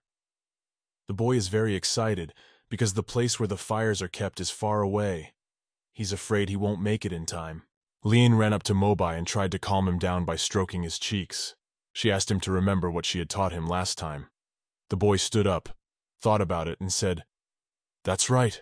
Mobai cheered up and said okay. He would build a fire and make hot water. The priestess replied that she still had water at home and he could use it. Many of the tribe gathered around the dwelling where the girl was giving birth. They knew she was in labor, and they wondered if she was all right. They had heard that when the priestess said there was nothing that could be done to help, the goddess had called for help. One of the chiefs of the tribe saw Mobai outside, not in a dwelling, and asked, "What is he doing? Why is he not helping?" Mobai was sitting outside, placing a piece of bark on the ground, and with a second stick twirling it with his hands very quickly to produce sparks of fire. He had already prepared a vat of water standing on a special fire. All that was left for the boy to do was to get the sparks of fire. He twirled the stick with his hands so fast that he got it all right, and fire appeared. The tribe who were watching nearby, upon seeing the fire, shouted that "Sacred fire! Mobai has summoned the sacred fire!" Mobai was pleased with himself. He was glad that the goddess had taught him how to make fire. He put the spark on the rest of the wood, and began to fan the fire so that it covered all the wood he had stacked. The water began to heat up. Some of the women and men of the tribe began to admire the goddess. After all, she was the real one sent to them by heaven. They thought they should worship her soon and ask her to forgive them for their rudeness. But Jialan blocked their way and would not let them in. He said, "Wait, the goddess is very busy right now. She is currently fighting for the life of Una's child. If they rush in, they will only hinder her, and both the child and the woman will die." At this very moment in the dwelling, Lien is trying to bring Una to her senses. She tells her to hold on and think of her child. She needs to find the strength to bear it all. She holds a special herb to her nose that gives off an unusual odor. People can usually come to their senses because of that odor. Then when the person is unconscious, one must first pinch the tray groove. Then massage the wigwam point. Then press the bohui point. Linnae really hoped that the refreshing herb would help her wake up. She continued to massage the special points that would make a person awake. And surprisingly, Una opened her eyes. She saw Line. The girl said, "Goddess!" Linnae held out the fruit to her with the words. She was finally awake. She should eat this. She needed to gain strength. After Lena recommended that she try to relax a little. If she does everything Lena says, breathes well and takes care of her strength, everything will be fine, and a healthy baby will be born. Mobai ran into the dwelling saying that the hot water was ready, but Lien looked at that small bowl and realized that it wasn't enough. Jialan, then he will have to bring some more water. Afterwards, Lena said that the priestess would need her help. The priestess would have to keep rubbing hot water on Una to speed up the opening of her uterus, and Mobai would rub the points she showed him, which would soothe Una's pain a little. Lien shouted in a loud voice, "Let's get started!" And everyone got to work. Some ran to fetch water, some started rubbing with water, and some just pressed on special points to relieve the pain. All evening, all night, they diligently did everything Lien told them to do, and eventually by morning, a healthy baby boy was born. Lien took him in her arms and told him he was fine. He was perfectly healthy. Lin brought the child to the mother and explained to her that she had done a good job. So the baby is alive and well, and so is she. Mobai spat on the ground and said, "It's finally over." And he was so tired, but he was very glad she had been born. The priestess sat down in lotus position and prayed to the gods, and thanked them that they had not yet given up on their tribe. Jialan walked over to Lena and stroked her head, saying that she had done well. She had done a very good job. When Lien came out of the dwelling, practically the whole tribe was present near it. Everyone bowed and said they were praying for her, for forgiveness. In the past, they had been ignorant. However, from now on, they were at her disposal. Lien got very excited and told everyone that there was no need to kneel. It's not like she's mad at them. The girl, after seeing all this, thought, "What a sudden change of status. Now she's going to heal well." Lena returned to the dwelling to take the baby, stroking it to calm it down a bit. She carried him out to show the tribe that the baby was alive and well. The tribe began to cheer, raising all their hands in the air. They shouted together, "Thank you for your generosity, goddess," or didn't remember what Mobai said. Someone was interested in making fire with a stick. If you think about it, there are others besides this method. You can start a fire with the help of 2 stones. To do this, you need to take 2 hard stones and start rubbing them against each other. And you can also use some concave surface. If you use a concave polished stone, you can connect the sun's rays and heat the kindling. Linnae shouted out, "If you want, she can teach them." The tribe exclaimed, "Yes, very willing."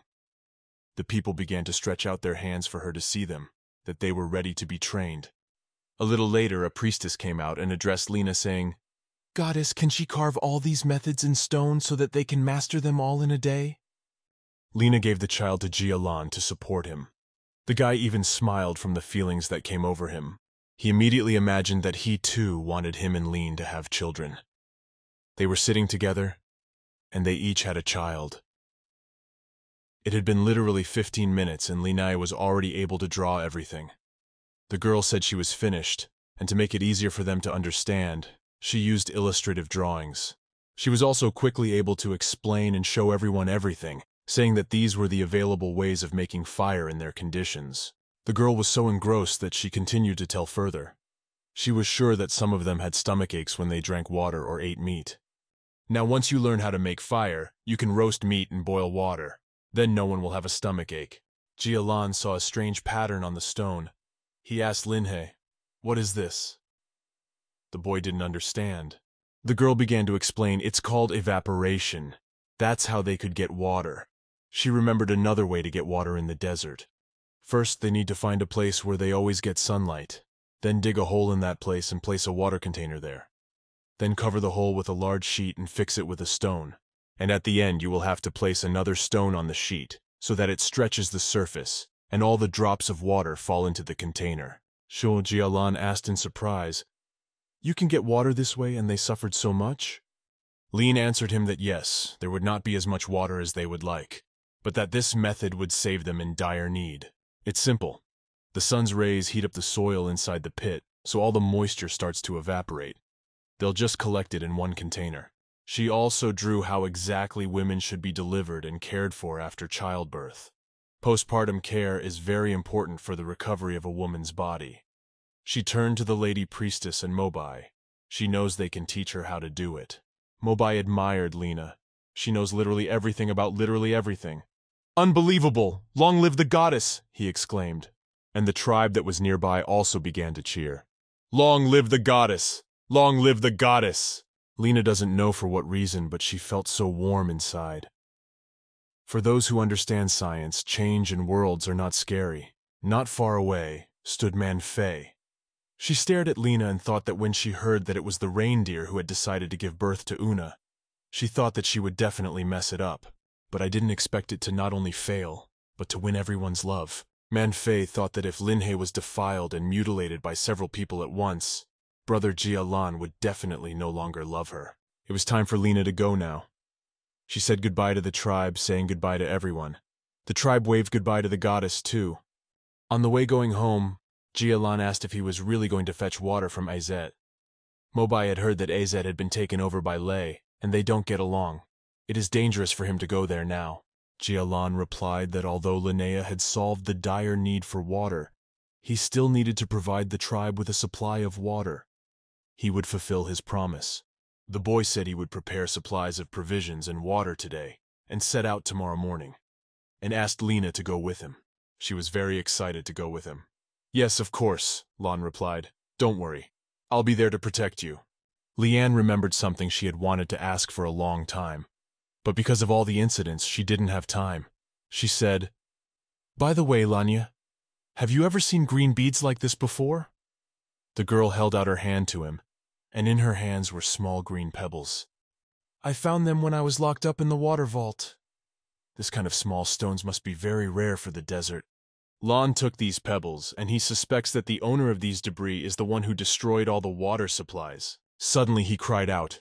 He had already seen such beads from Manhwa, who wore a necklace made of such beads. Lene was very surprised. She said she thought she'd have to talk to her before they went to Azeth, so she wouldn't cause any more trouble. Lanya said he would go with her. They need to find her before morning. Suddenly, Mobai became indignant.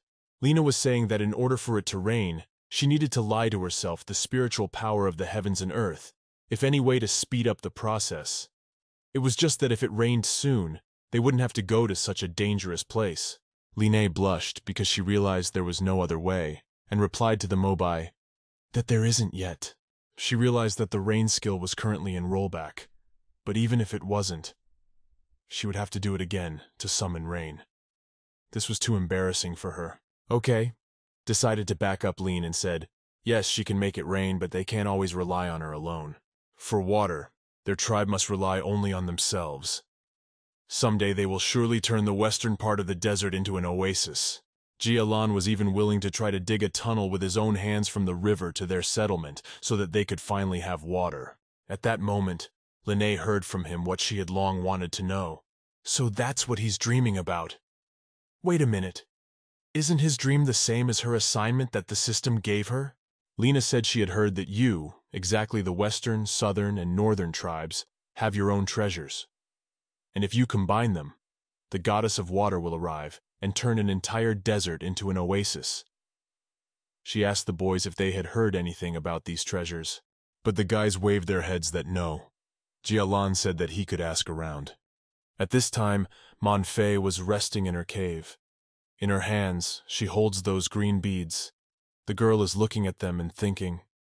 Jia-lan and Mobai went to prepare skins and provisions for the morning.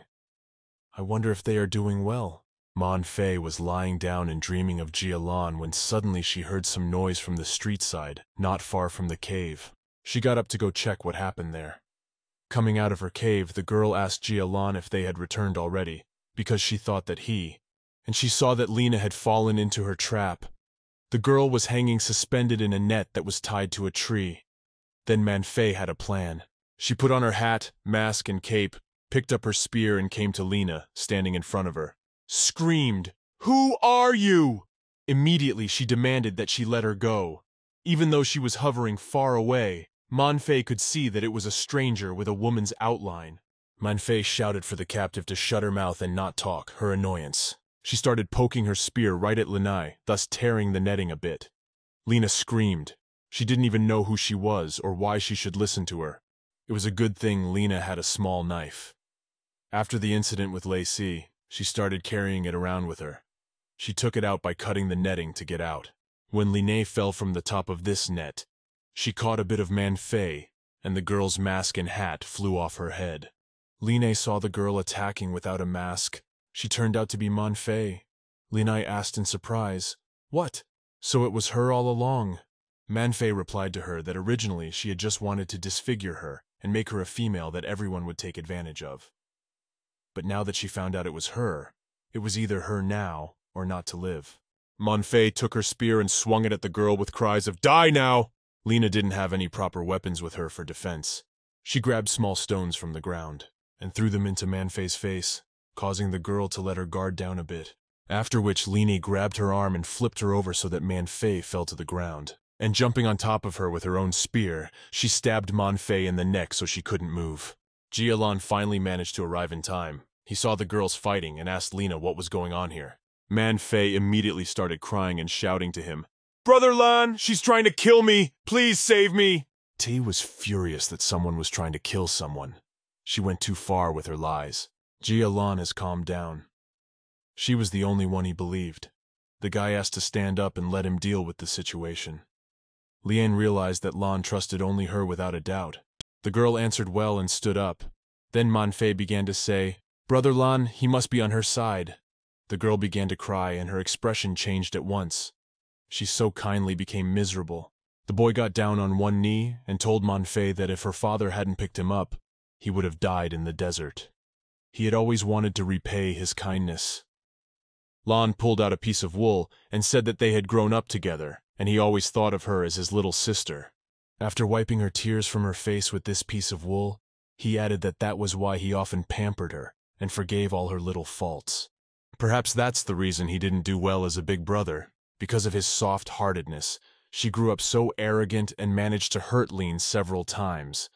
Linai is his woman and older sister, and he won't let her get hurt. Manfei began to say that it was Line who had tried to kill her, not Shiline. Jialan stood up and became indignant. Would Manfei really continue with her lies? She was the one who had prepared this net and spear. He was the one who had once taught her how to weave such nets? Or had she forgotten about it? Afterward, the guy asked, and why they found pieces of her necklace in the water storage cave. She has to tell him the truth. She's the one who poured out all their water supplies. Manfei began to cry and said that no, she had not poured out their water. The girl understood that Brother Lan was so angry, but she couldn't say that it was her. Otherwise the whole tribe would turn their backs on her. She kept yelling that it wasn't her and made up a story as she went along.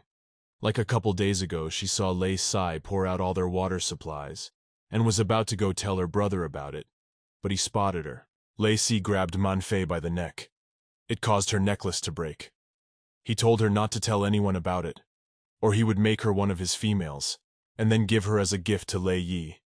He noticed her and threatened her, telling her to blame it on Lina. Manfei went on to say that she was so scared that she didn't dare to oppose him. And besides, Brother Lan has not cared about Manfei since Linghe appeared, but only about Linghe. Therefore she hated her. Jialan said that this did not excuse her behavior, and instructed her to apologize to Linhe, then tell the truth to the entire tribe, and promise not to do it again.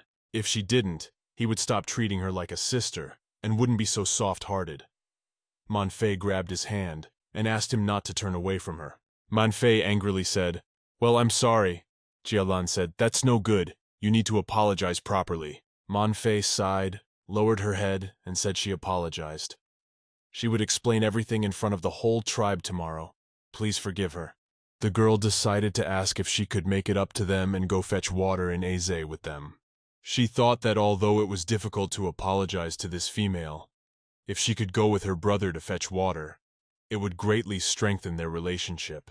Line said that she would accept her apology for Lani's sake. The girl thought that she didn't really believe the words of this Manfei. However, her father was kind to Jialan, who helps her out every now and then. Line reflected on the point about making amends. It's a good offer. Then as atonement, she'll be the one responsible for the exchange with Iseth. Jialan replied, "Good. Then he and Linhe will go out first tomorrow morning and go in search of other water sources. Manfei and the other tribe members will go to Aize to get water and skins to exchange. They have already prepared everything, and they will catch up with them. Manfei thought that she wouldn't be able to spend time with Lani then. The girl grimaced and wasn't very happy with the suggestion. Xiaolan saw that the girl was unhappy about something. He asked her, but Manfei said that everything was fine. She thought that if she refused again, her brother would be angry with her, all because of that damned Lingye. She'd be dancing when they got to Iset. It was early morning of the next day. Jialan had already woken up Linhei, and they slowly walked. The girl asked them whether it was time for them to leave already. How are they going to get there on foot? It's so far away. The girl pulled herself up and yawned because she hadn't gotten much sleep since it was very early in the morning. Jialan quickly turned into a huge lion. He said, "Get on." Lena clarified that he would let her ride on him. The guy said yes, but he already sat down and repeated to her. Lene started running around him like a little kid, and says she never thought she'd ever be able to ride a lion one day. She ran up to him and began to squeeze his hands and say, "What a thick mane." Then she ran up to the tail, taking it in her hands. She proudly said, "Thick and long tail." She finally climbed up on that lion and again said, "Of course, soft fur and favorite ears," and started rubbing his ears. She couldn't resist in any way. She liked it so much. At this moment, Jialan wondered if she liked him so much. She had been touching his sensitive spots and stroking him for so long. Lena said, "Yes, she does. Who doesn't like a big fluffy kitty?" Jialan firmly said she said it herself then. When they sort out their affairs and return to the settlement, he will answer her as befittingly. And when that happens, she will no longer be able to refuse him. Now he growled loudly and said, "We must hit the road," and they rushed off. As they drove through the desert, Lene was not very happy. She said, "Wow, that was fast." She was so glad that she went along with him. The girl admired the local scenery, nature, the wind that developed her curls, but then she thought about the words Lon had said. I wondered what he had been talking about recently. To say no? What did he mean by that? A few days passed, and finally Lene and Lon arrived in the city. They walked through the local streets. Leon rejoices, saying, "Wow, this is the town." It reminded her of her past life. The girl marveled at the fact that there are so many people here. The couple walked just through the local market where so many different things were being sold. Lon explained that AZ is one of the few cities in the west that is washed by the river. On top of that, the south city of Yihei is located on the other side of the river. Therefore, AZ has become a major trading center between the west and south. Lena replied that that was it. It all made sense now. She thought, that's why this town looks so much more civilized than the village of Malia. Since this is a local bazaar, things happen here. Staring at one of the buildings, she didn't see a man in front of her and accidentally bumped into him. He shouted at her, "Watch where you're going!" The girl immediately apologized, saying, "I'm sorry, I didn't see him," and scratched her head because she had hit her head. The guy, when he also raised his head and saw her face, he thought, what a beautiful female.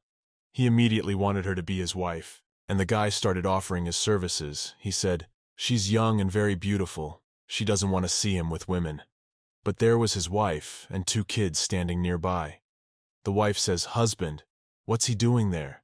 The guy immediately started showing off to Lene, showing off his muscles, his torso, and saying, "No, get better than mine." Well, Lena yelled that he had a wife and kids. Why the hell is he trying to hit on another woman? That's disgusting. At this moment, Jialan walked over. Since he was going about his business, he didn't see what was going on. But when he came over, he realized that his woman was being clung to. He grabbed her by the waist, pulling her closer to him, and told her that she was his woman. He's the only one she needs as much as he needs her. So get out of here. At that moment, Lene thought he was saying again that she was his woman, but for some reason, this time she didn't seem so steadfast. The girl noticed that her heart began to beat faster for some reason. Lon said they could move on, and she should stay away from all those smelly males. He grabbed the girl and led her forward. The pair walked a little farther and caught a local squabble.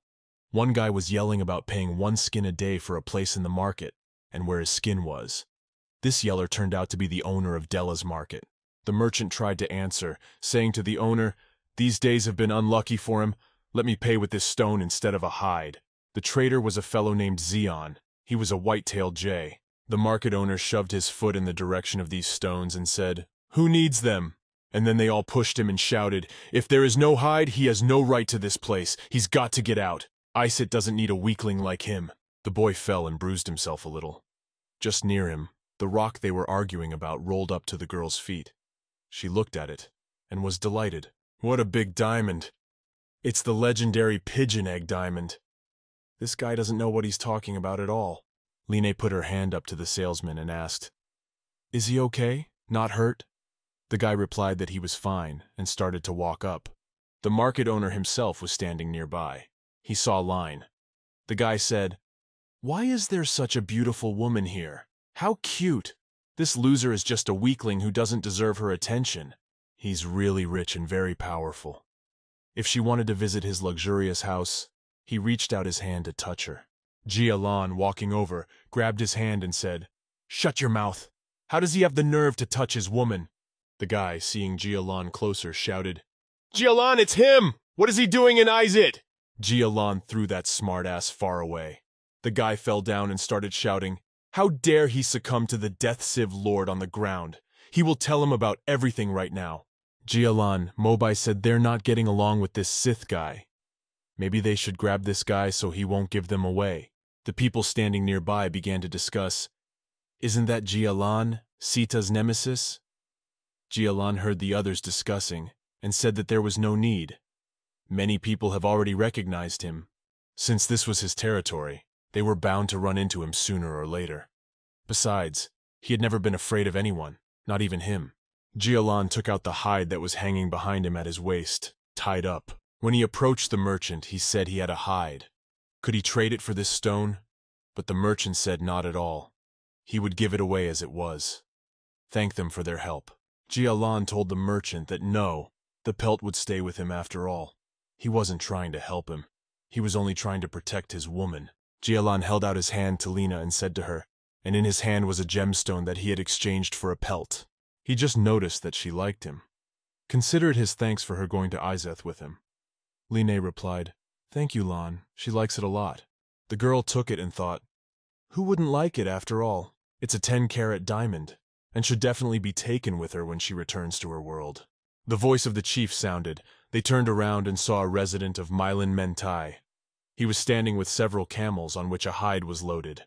Jialan asked if they had arrived and the skins to exchange for water were in order. Mengtai replied, "Don't worry, chief. They delivered everything safely." Lin looked out and looked around and said, "Where's Manfei? Didn't she move out with you?" The guy said that Manfei said that she had a friend in Azit that she wanted to meet, so she left. Once they reached the city, Linhe worriedly asked, "Friend, Jialan, does he know him?" The guy replied that he didn't. At this time in Izet, Lei Si was in Sita's palace. He changed a lot. Apparently he was warmly welcomed in Izet. Lei Si replied that yes, thank her for guiding him to this path. If it wasn't for her guidance, he wouldn't have been able to live the life he has now. Iseth is much better than Miley, no need to worry, and plenty of water supplies. And there are plenty of girls willing to court him too. Manfei said then, he couldn't arrange for her to meet Sita. She would want him to help her deal with Linai. The girl thought that if she could join Sita's entourage, she wouldn't have to suffer in Malia anymore. Lei Si took Manfei to Sito's house. When they arrived, Sito asked, "Did he bring you a woman?" Lei Si replied, "Yes, dear Lord Sita." Sita asked if this was the beautiful woman he wanted him to meet. A guy named Sita with a bare torso sat surrounded by two young girls. Lei Si bowed and said, "Yes, Lord Sita, this is Manfei, the daughter of the previous chief of Mylia that he told you about." Manfei noticed that that male was looking at her like that. Annoyingly, her heart only belongs to Jialan's brother. Manfei said, "Lei Si should probably have already told you about Lina, the rain goddess. She thinks Lord Sita would be interested in her too. She is just now in Izet, and hopes that you, Lord Sita, will send someone to capture her as soon as possible." Sita stood up and approached Manfei. He said, "Naturally, he will capture this rain goddess, but there's no need to be in such a hurry." Coming very close to Manfei, the guy said, "What a beauty. No wonder Lei Si turned his life upside down for her." Sita asked Lei Si if he was okay with him taking her for himself. Lei Si laughed and said, "Of course he doesn't mind. He brought her here just for you, Lord Sita." Manfei indignantly said that this was what he was trying to do, waving his hand away. She is a noble woman of the Miley tribe, and they would have executed him for such a thing. Sita said she would soon find out what he was trying to do. Now they are in Izet, and here he is God. Those who don't realize this must be punished. The boy pressed down hard on Manfei and kissed her against her will. Manfei began to shout, "No, now, let her go, don't Brother Jialan, help!" But Sita continued to hug and kiss Manfei. At this very moment, Linghe and Jialan are sitting on the shore of the lake. They dipped their feet into the lake to cool down a bit. Meng Tai said that they were able to get quite a lot of water this time. They won't have to worry about the water supply anymore. They will go first to visit. You and the goddess can stay in Izet for a while longer. Linnae turned her head and saw a guy from the bazaar walking nearby, with a bunch of guards around him.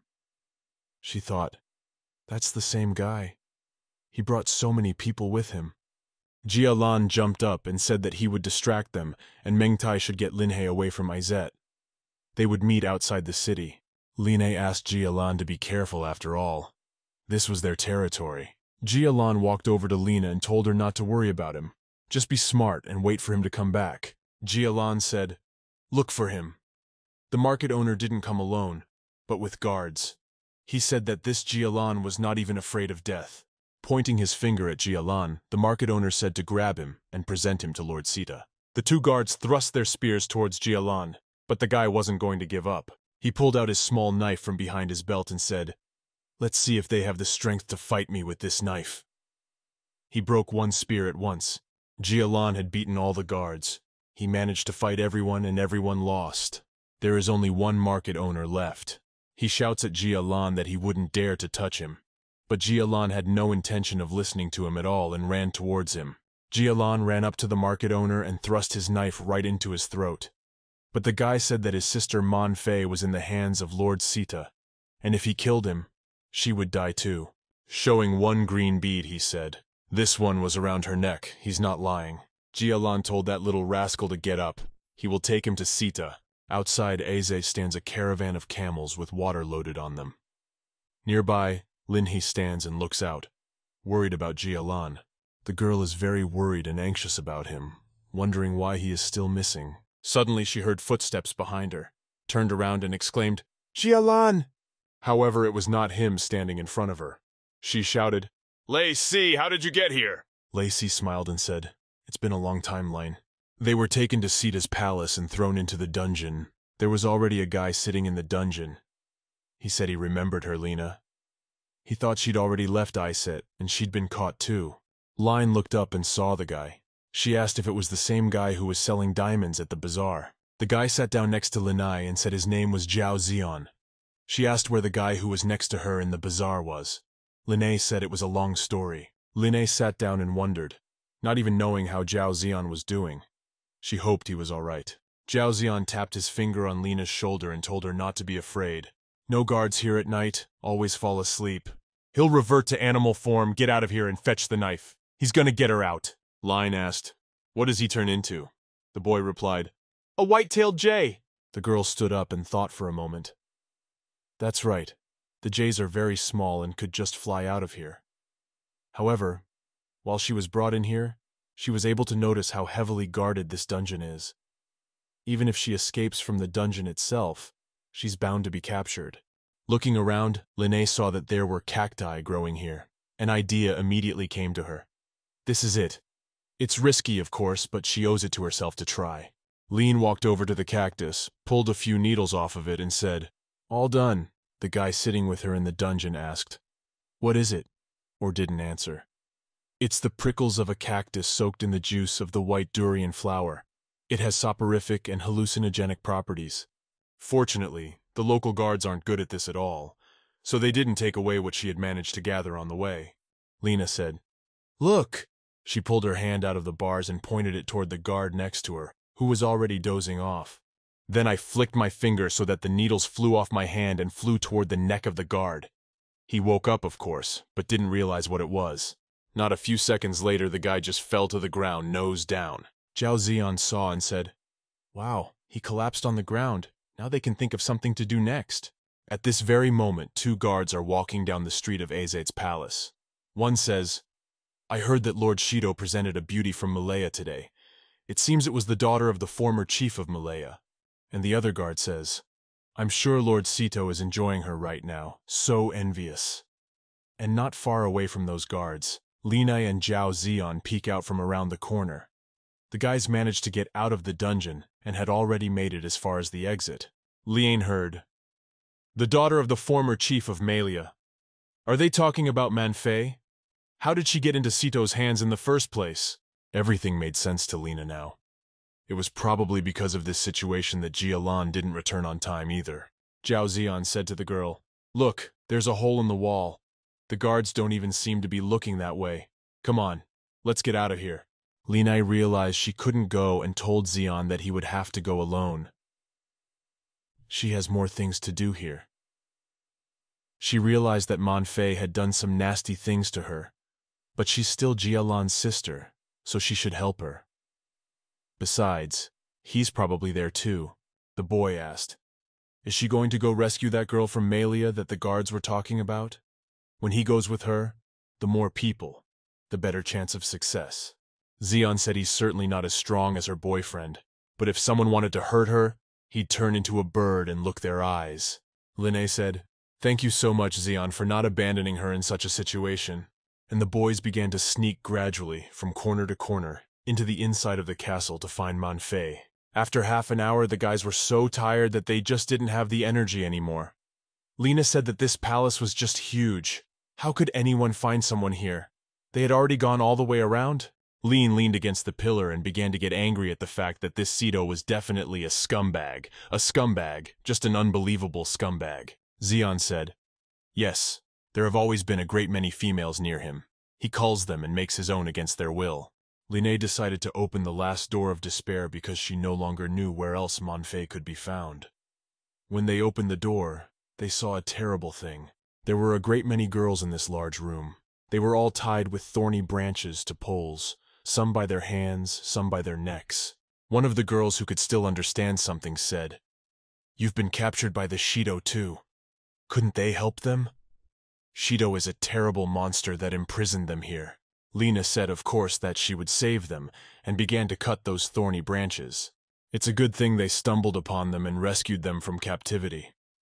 She really hoped the guards wouldn't notice them and they could escape. Zion called out to Lina and said, Look, this is the last room on this floor.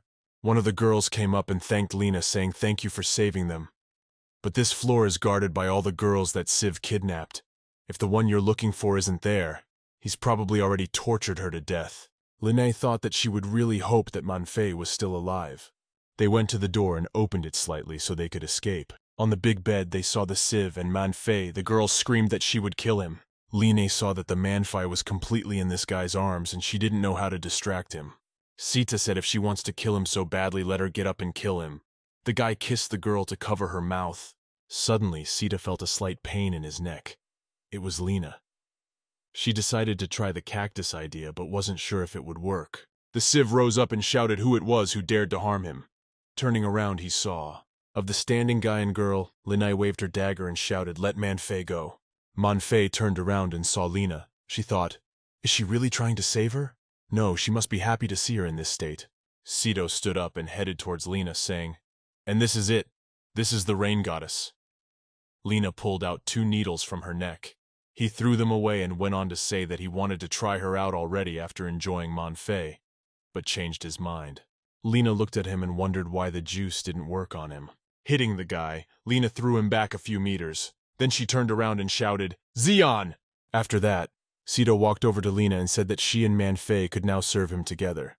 He was sure it would be fun. The guy tried to stroke her face, but Lina shouted, Wouldn't dream of it! She grabbed her small dagger and swung it at Sito.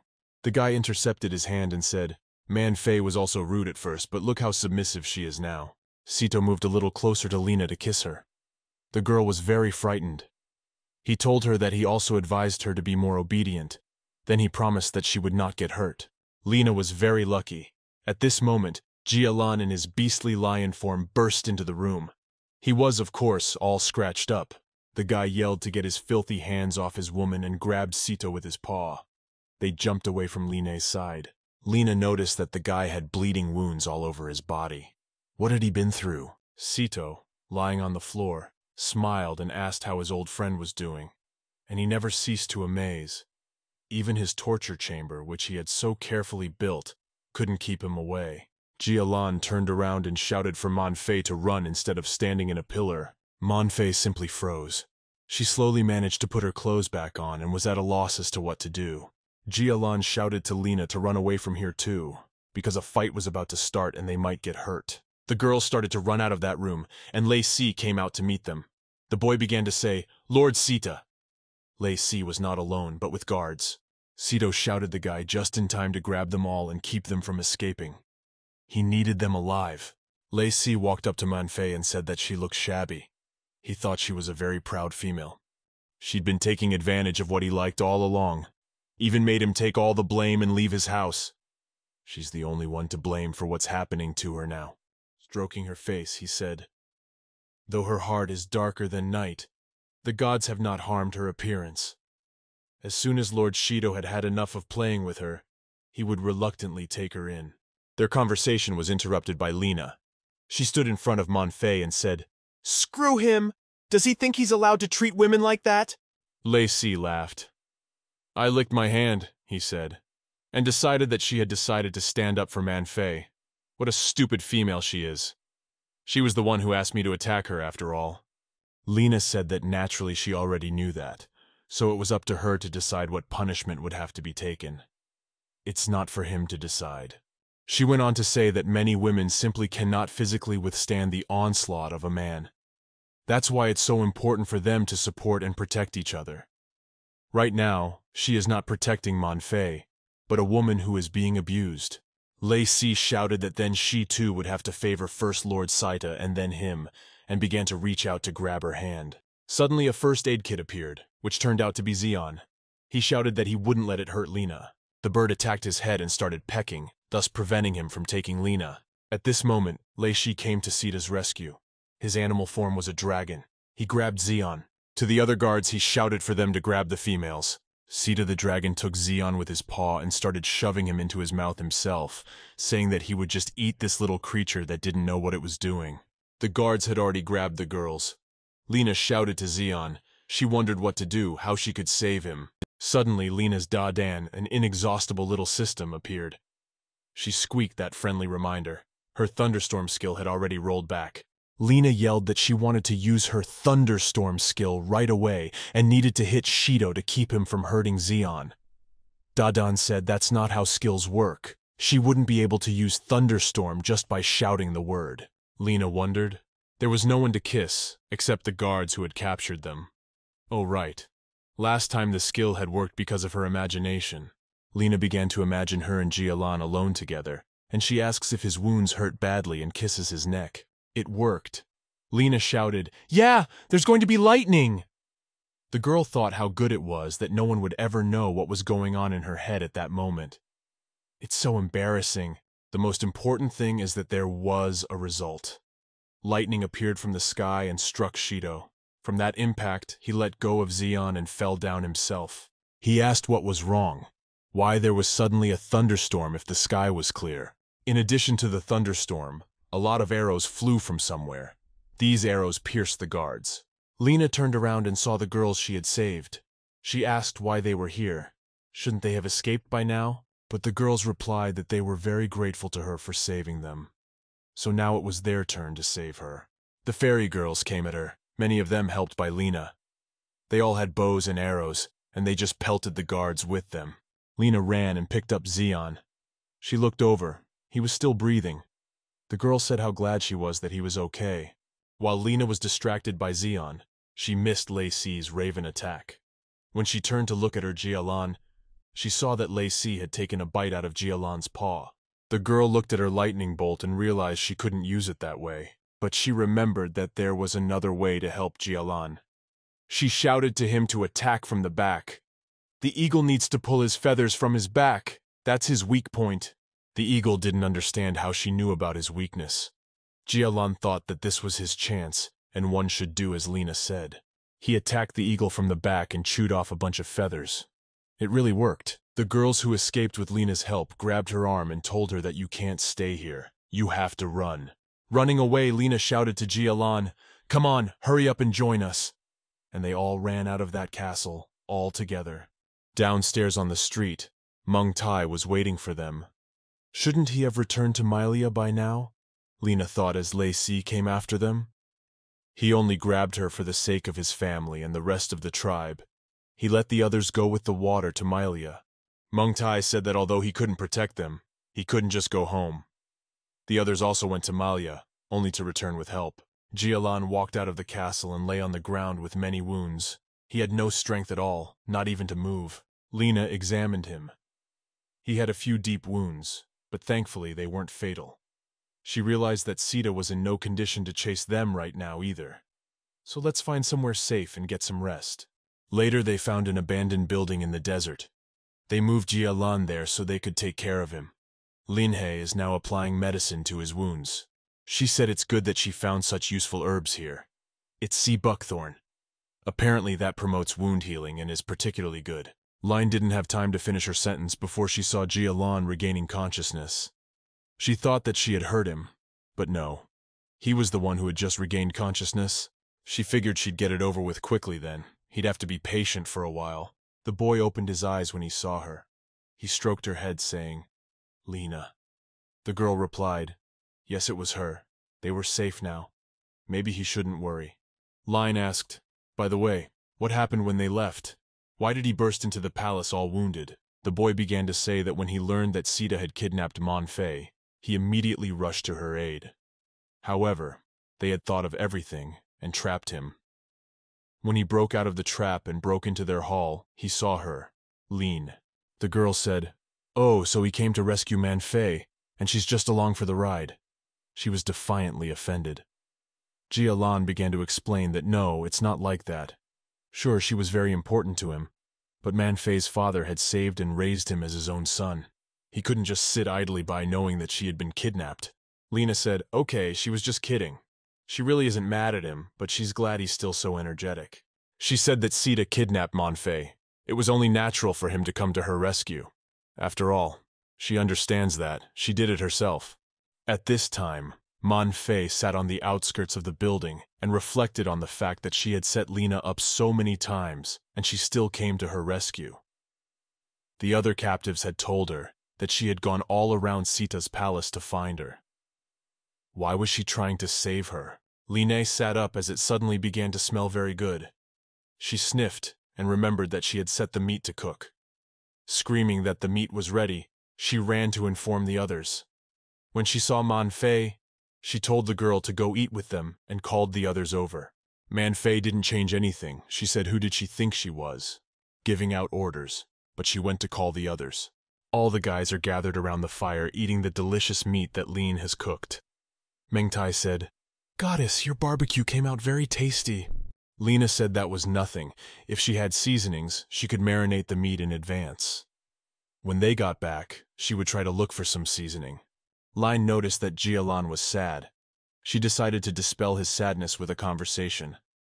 The girl said, incidentally, while he was not with them, she heard something.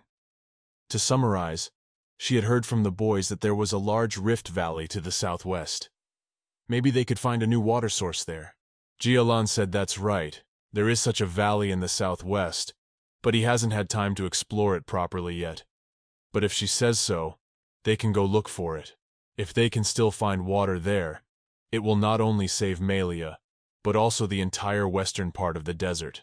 Lena smiled and thought that she didn't know what was bothering Jialan so much, but she was glad that she was able to cheer him up at least a little. A few days later, Jialan said that the Rift Valley was a rather dangerous place, so he and Linhei would go to explore it.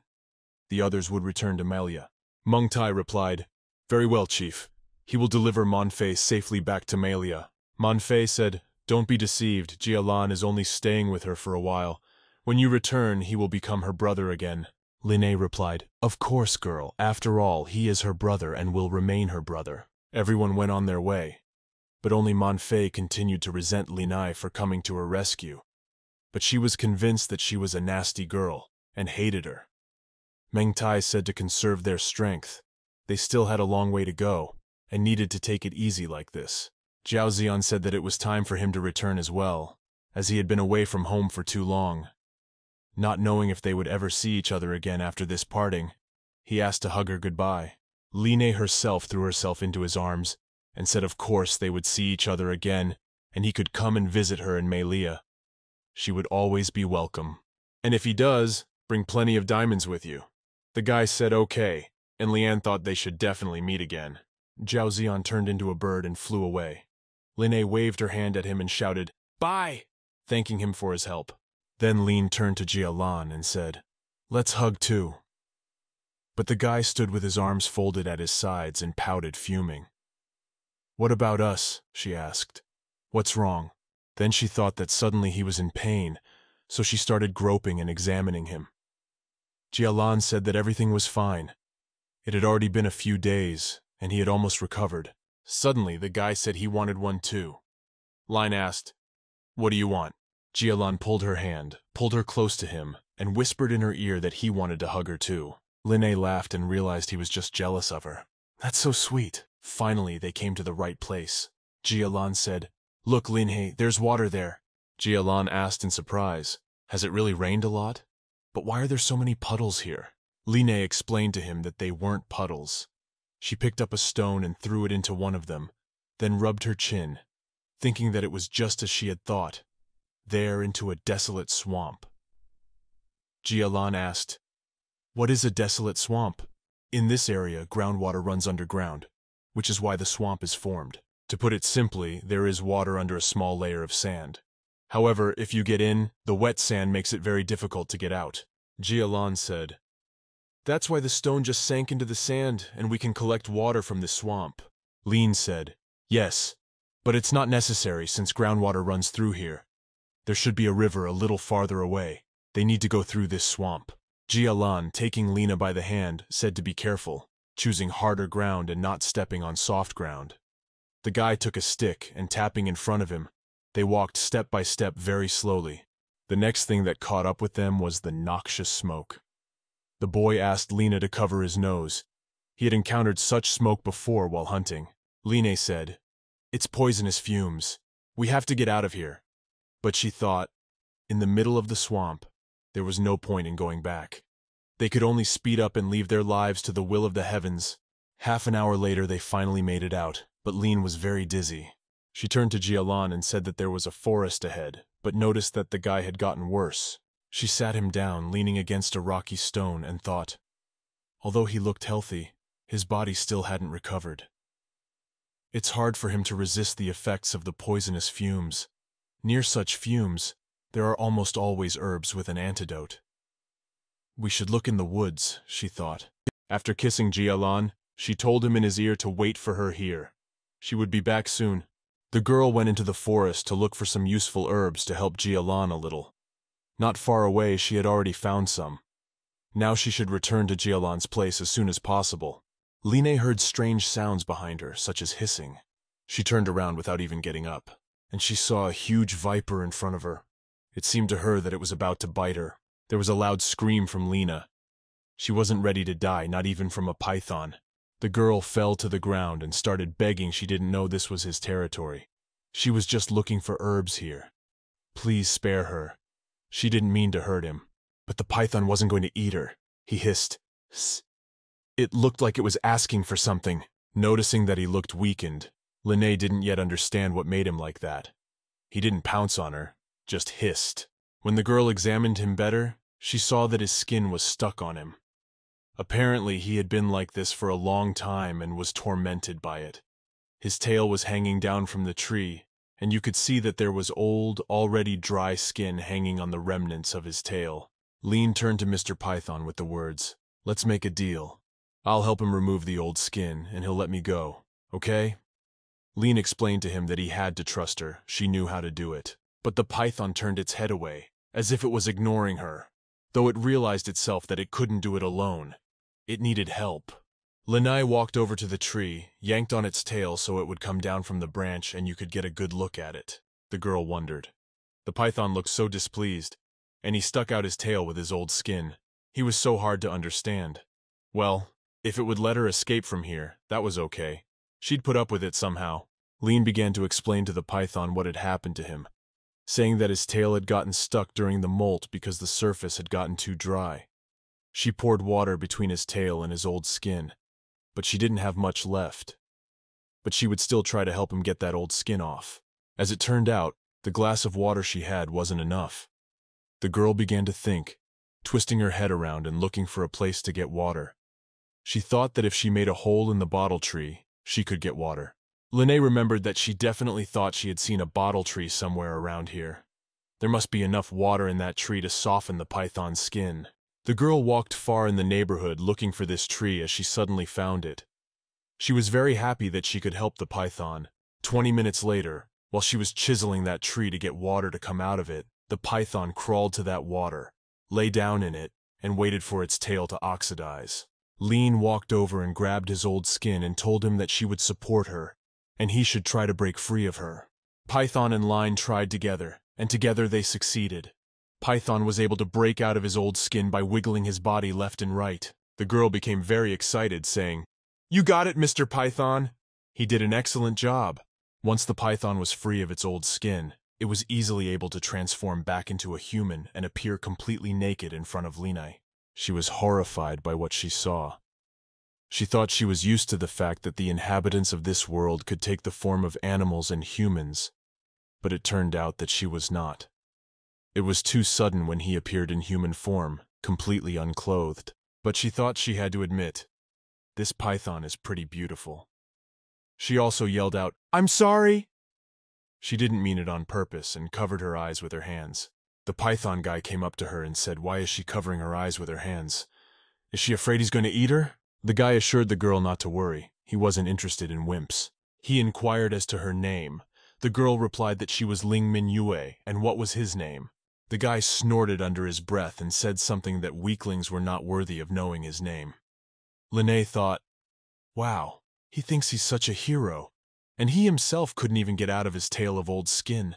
The guy looked obliquely at the girl and said that since she wanted to know so badly, he would tell her, even though she didn't want to. His name was EYU, which translated means midnight feather. Looking at the guy, I realized that he was really very hard to understand. She said he doesn't like to be in debt to anyone.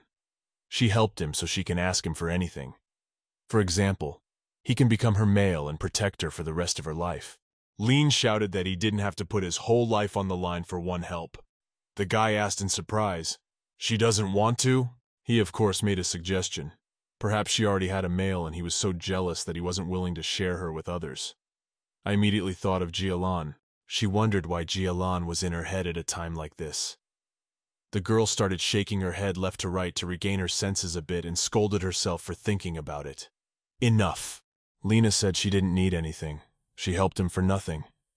Well, since they've totally worked it out, she'll go. She has urgent business to attend to. EYU grabbed her arm and said no, and if he says he will repay, he means he will. There are many dangerous beasts here, so he'll at least guide her to where she needs to go. The girl thought, what am I supposed to do now? I just saved some python on my head. Finally, they came to Jialan's house. The girl crouched on his lap to make it easier to give him a drink of the medicine she had made from herbs. Making a small drinker from a lily leaf, she poured the medicine into it and brought it to the boy's mouth to drink. AY said he was her male. He was waiting for her to help him, so helpless. Why would she want such a weak male? The boy looked at him with a judgmental look. Linghe indignantly said that Jialan was not weak. He had only recently recovered from the severe wounds he received in battle, and then inhaled the poisonous fumes. That's also why he's unconscious right now. EJ noticed that she was so protective of him. She must really like him a lot. Lene thought for a moment. Protecting him. Perhaps she really likes Jialan. However, she doesn't belong in this world, and she's destined to leave here. So, what's the point of her falling in love with someone here? Either her medicine was working, or he was just resting. But the boy began to regain consciousness, slowly opening his eyes. Lene joyfully but also worriedly exclaimed at the same time, Jialan, is he awake? How is he feeling? The girl hugged him and said she was very glad he was okay. The boy hugged her too. He said in a slightly guilty voice that he was sorry. He promised to protect her, and he lay down and passed out. Lean said he shouldn't blame himself. He handled everything well with a pat on his shoulder. She wasn't a little girl after all. and no flower there to be constantly protected. EYU not to interrupt their conversation, so not at the beginning that he's still standing here. Jialan immediately stared at the guy with a question in his eyes. The guy immediately covered his hand and asked who the hell he was and what he was doing here. EYU told the guy in a confident voice that he was too weak to know his name. The atmosphere got heated between the two guys. Linai stood there boiling because she was angry that all the time Jialan was jealous of her with every guy. The boys began to grind their teeth and get even angrier at each other. A spark of anger flew between them. Linai shouted, "Hey, calm down! They're both her friends after all, so there's no need for them to fight here. They're all in the same boat after all, so they should take care of each other." Jialan grabbed the girl's hand, pulled her towards him and said that he was not just her friend, but a male. "And this guy is a stranger in general," Yeyu repeated, grabbing Lena's hand. "He said if he can't even protect her, what kind of male is he? He's not fit for that role." Lena ends up standing in the middle, each of the guys pulling her by the arm and yelling. One shouts to Lena, the other shouts, "Yes!" And she knows it, and just stands there wondering when it's all going to end. Finally, the girl couldn't take it anymore and yelled at them, "Enough! If they keep pulling her in different directions, she'll turn away from both of them." Jialan said, "All right, Lane, he'll try to get along with him." In response, Yeyu replied to the guy, "Well, since she's asking so much, then so be it. He'll try to get along with that weakling." Line took their hands, joined them together, and said, "That's good. There should be the water source they were looking for up ahead. So let's go there together and check it out." The boys traveled quite a distance to find the place they were looking for, and finally reaching the coveted one, the splendor is revealed to them. It is a waterfall after all, just magical. And what a beautiful view unfolded before my eyes at the waterfall. All around, the shine of the blue lake drowned in the green of the trees. Jialan said in delight that they had indeed discovered the spring. He was amazed too. He didn't know that such magic could be discovered here, not far from his place where he lived. Lena told Jialan that she hadn't bathed for a few days, so she would like to bathe there. The guy replied, "Sure, she can go swimming, as long as she needs to, and he'll keep an eye on it." Yeyu said, "No, he'll look after her." Line walked towards the waterfall and thought about leaving them alone at all. It didn't matter. She just wanted to swim and cheer herself up. Line moved a little farther away so they wouldn't stand staring intently at her and took off her things, placing them on a rock near the shore. The girl went down into the water. She was delighted, saying, "The water is so refreshing, beautiful." Lean splashed around like a child. Her hair developed in the water. She poured this water on her hands, her head, washed herself. The boys stood on the shore and sulked at each other, saying nothing. They were watching Lena closely. As suddenly, unexpectedly, they were discovered, showed up on the horizon, and its hooves. He said, "I didn't expect to meet any strangers here." Jialan saw a whole flock of mountain goats. He asked, "Who the hell are they?" One of them replied, "This is their territory, and all males who set foot in their territory must serve their chief. Go ahead and grab them, boys, and take them to the chief." He gave the order, obviously the leader of this enclosure, and these goats ran right at the guys. There were so many of them, the guys didn't know how to fight them. Meanwhile, she was splashing in the water. She did not hear anything, neither conversations nor noise, because the waterfall drowned it all out. Beautiful lines of words from a song came to her mind from the beauty she saw. The girl, splashing, hummed, "Mountains connected by the ridges of Umeng, and moonlight falls on the beach of Xiangshui. No one will tell you about it, but the heavens are calling you." While Line was splashing in the water, a young boy noticed her. He heard her as he came closer to the rocks, and he saw her clothes, saying they were women's clothes. Did some female wander into the sacred spring by mistake? Linnae was already thinking of going out as well, turning to her things. She saw some guy, her body with her hands. She turned her back to him.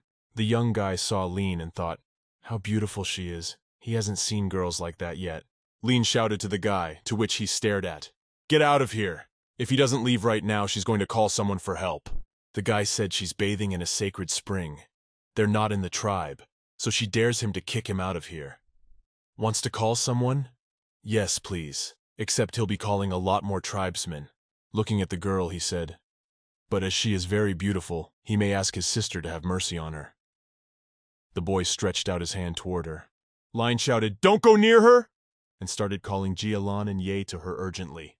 "Go to help! She's being harassed by some strange guy!" The stranger guy shouted, "Hey, hurry up and get out of there! It's dangerous in the water!" But at that moment the girl went underwater.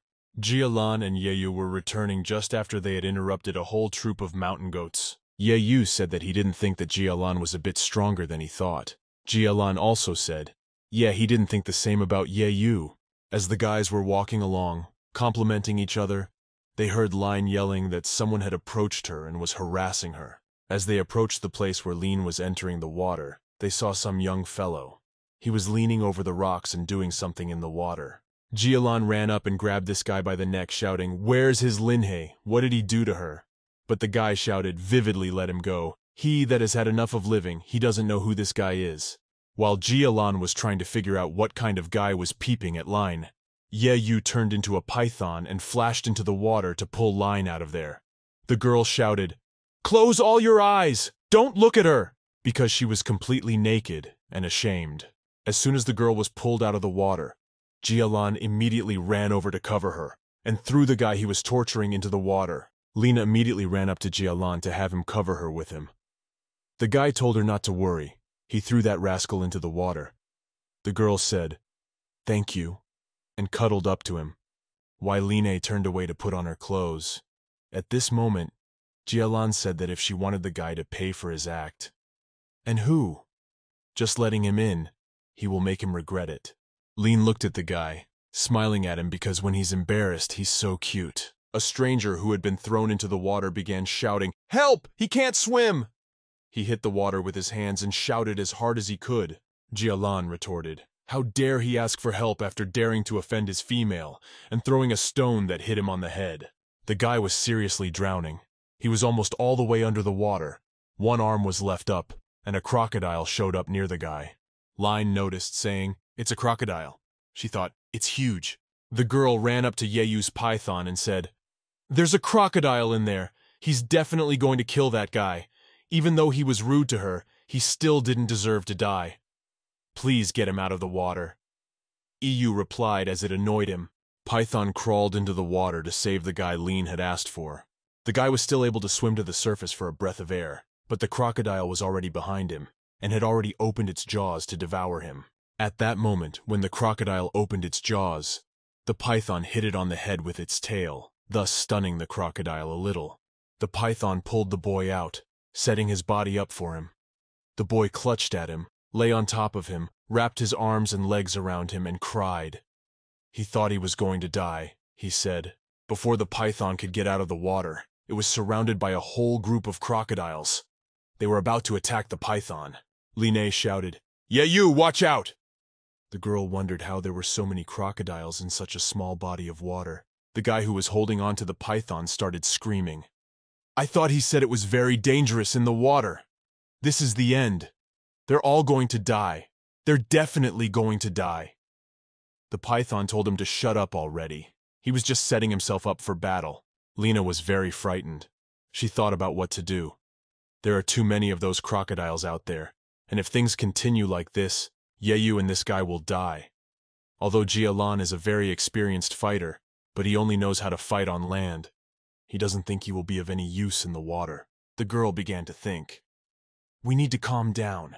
If they can't crush them by force, then we need to take them by stealth. These crocodiles are very similar to the Nile crocodiles. What are their weaknesses? And then suddenly, Linné remembered. That's right, you have to hit them in the eyes. That's their weak spot. The girl was just about to run up and say this to her, when she looked up and saw stone doves in the sky. Stone doves and Nile crocodiles are an example of symbiosis. If they can find the nest of these doves, they will find the nest of these crocodiles. Lena realized that there was another way to save you and this guy. She ran up to Jialan and told him that she needed his help. Lene asked Jialan to turn into a lion. She rode him and they rode off. Lene pointed her finger and said, "They need to go after those birds over there, along with their nest. They will find the nest of those crocodiles, just about the time they're laying their eggs, so they can take their egg and threaten those crocodiles." The birds began to descend, so the nest must be here somewhere. She went down to the ground and looked for it. The girl suggested that they split up so that they could find the crocodile eggs as soon as possible. There were too many crocodiles in that pond, so they shouldn't meet them here. Jialan replied, "Okay, but what does a crocodile nest look like?" The girl began to explain to him that there must be a lot of dry grass and branches near the nest. Also, crocodiles usually hide their eggs somewhere on hills. The boy replied, "Got it." It literally took a few minutes for Jialan to discover these eggs that Linai had told him about. Jialan shouted, "There are many eggs lying in the branches near the hillock, just like the girl said." Lin came running at once, taking one egg. Taking it very carefully, she looked at it carefully and said, "These are just what they need. Come on, hurry up and save her." At this point, there was a fight going on at the lake. The python was trying to fight off several crocodiles and was waiting for someone to come to his aid. He thought, "Oh shit, he's already starting to run out of steam. Why aren't these crocodiles getting smaller at all?" There was a shout from Linai. "Yeyu, they're back!" The guy who was sitting on the python also shouted to Linai with tears in his eyes. He was very scared and thought they had been abandoned. Line raised her hand up, which had a huge egg in it, and shouted, "Hey crocodiles, get out of here! Otherwise she'll break your eggs! Make way now!" The crocodiles, having seen their eggs, all lined up in a single pile, exactly in the direction where Lin was. The girl threw those eggs at them in the water and yelled, "Go Pikachu!" hoping her plan would work. The crocodiles immediately rushed to them for their cubs, which were still in their eggs for the time being, and forgot for the fact that they were there hunting for someone in the water. Yeyu and the boy climbed calmly out of the water and ran away from the lake, both wet, and the boy was scared. Lin asked him if everything was okay. The guy said very haughtily that a couple of crocodiles wouldn't do anything to him. She didn't help him further. He would have straightened them out sooner or later. Pointing to the crocodiles in the lake, the boy shouted, "Look! They're swimming here again! Run! Hurry!" The boy decides to take his new friends to his settlement.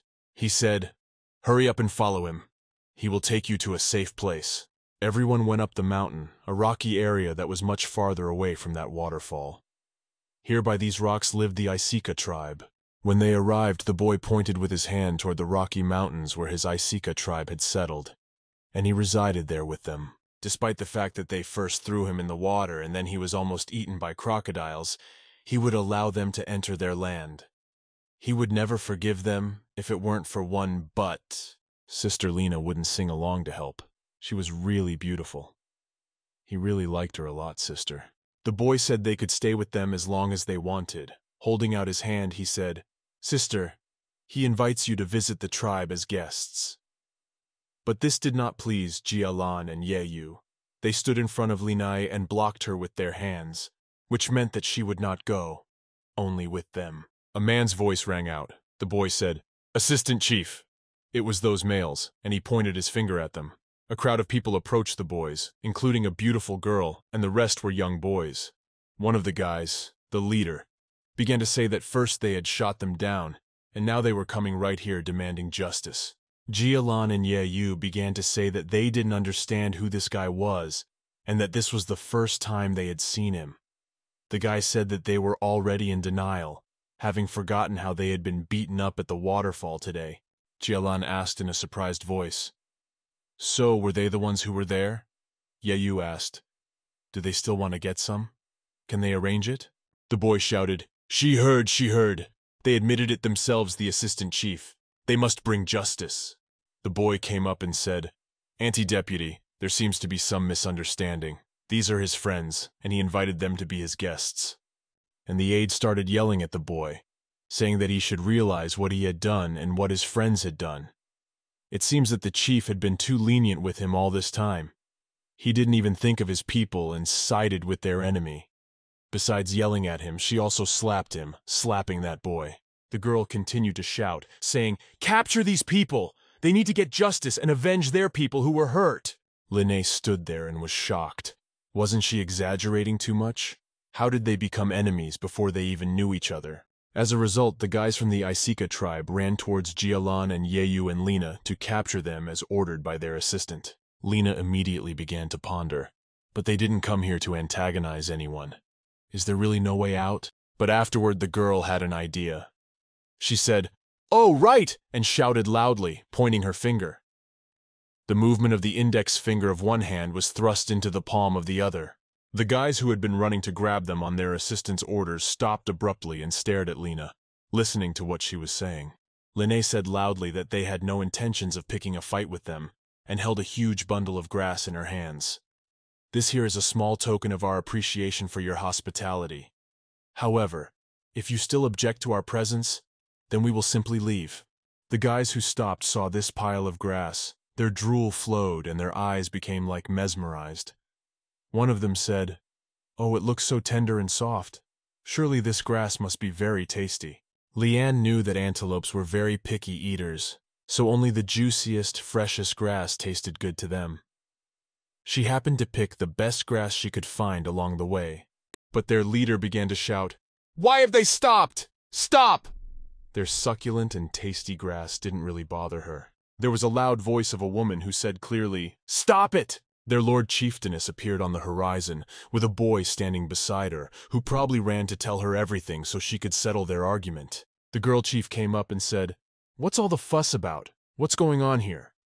Her name was Bai Quan, the chief of the Isika tribe. Lean looked at this girl and thought, "So it's her and Horsetail. How good of the boy to run out and call her." Jialan said, "It was your tribe members who attacked them today at the waterfall. Let me ask you why." Naturally, they had to defend themselves against it. However, now she is trying to get revenge on them for her own attack.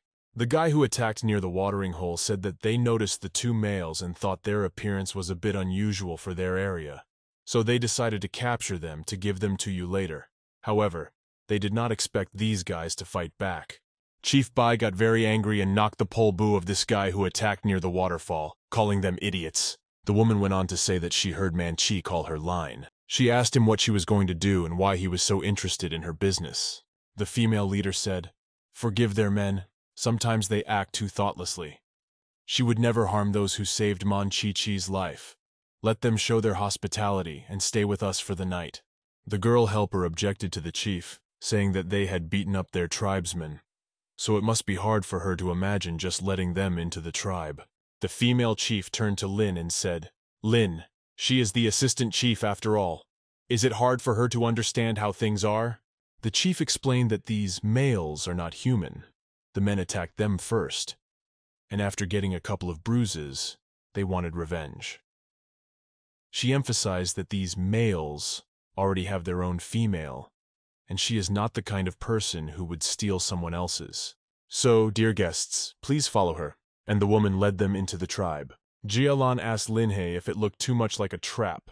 Ye Yu also expressed his concern and said that it looked like a trap. The chief assured them that everything was fine and invited them to rest. Linhei thought she really wanted to try again to believe that there was room for good people in this world. Besides, she had business with the Isaac tribe. As they headed toward the tribe, the chief told them to just call her Bai, and that she didn't need these formalities. The helper and the guy who had attacked near the waterfall were left behind. The boy asked her if they were really going to leave it like that, but the deputy said they beat him up like that. It can't be left as it is. However, now that they have become guests of their tribe, they can't act rudely and directly, but he doesn't need to worry. She already has an idea. Linnae, when she entered the cave, she thought, "Is it really that spacious?" The boy said, "Yes, their cave has a lot of very room and recesses. Each family of their tribe has its own spacious dwelling." The boy showed Lena that his dwelling was over there. They could go next door to it. No one lived there. When they arrived, a little girl ran out to meet them with the words "brother."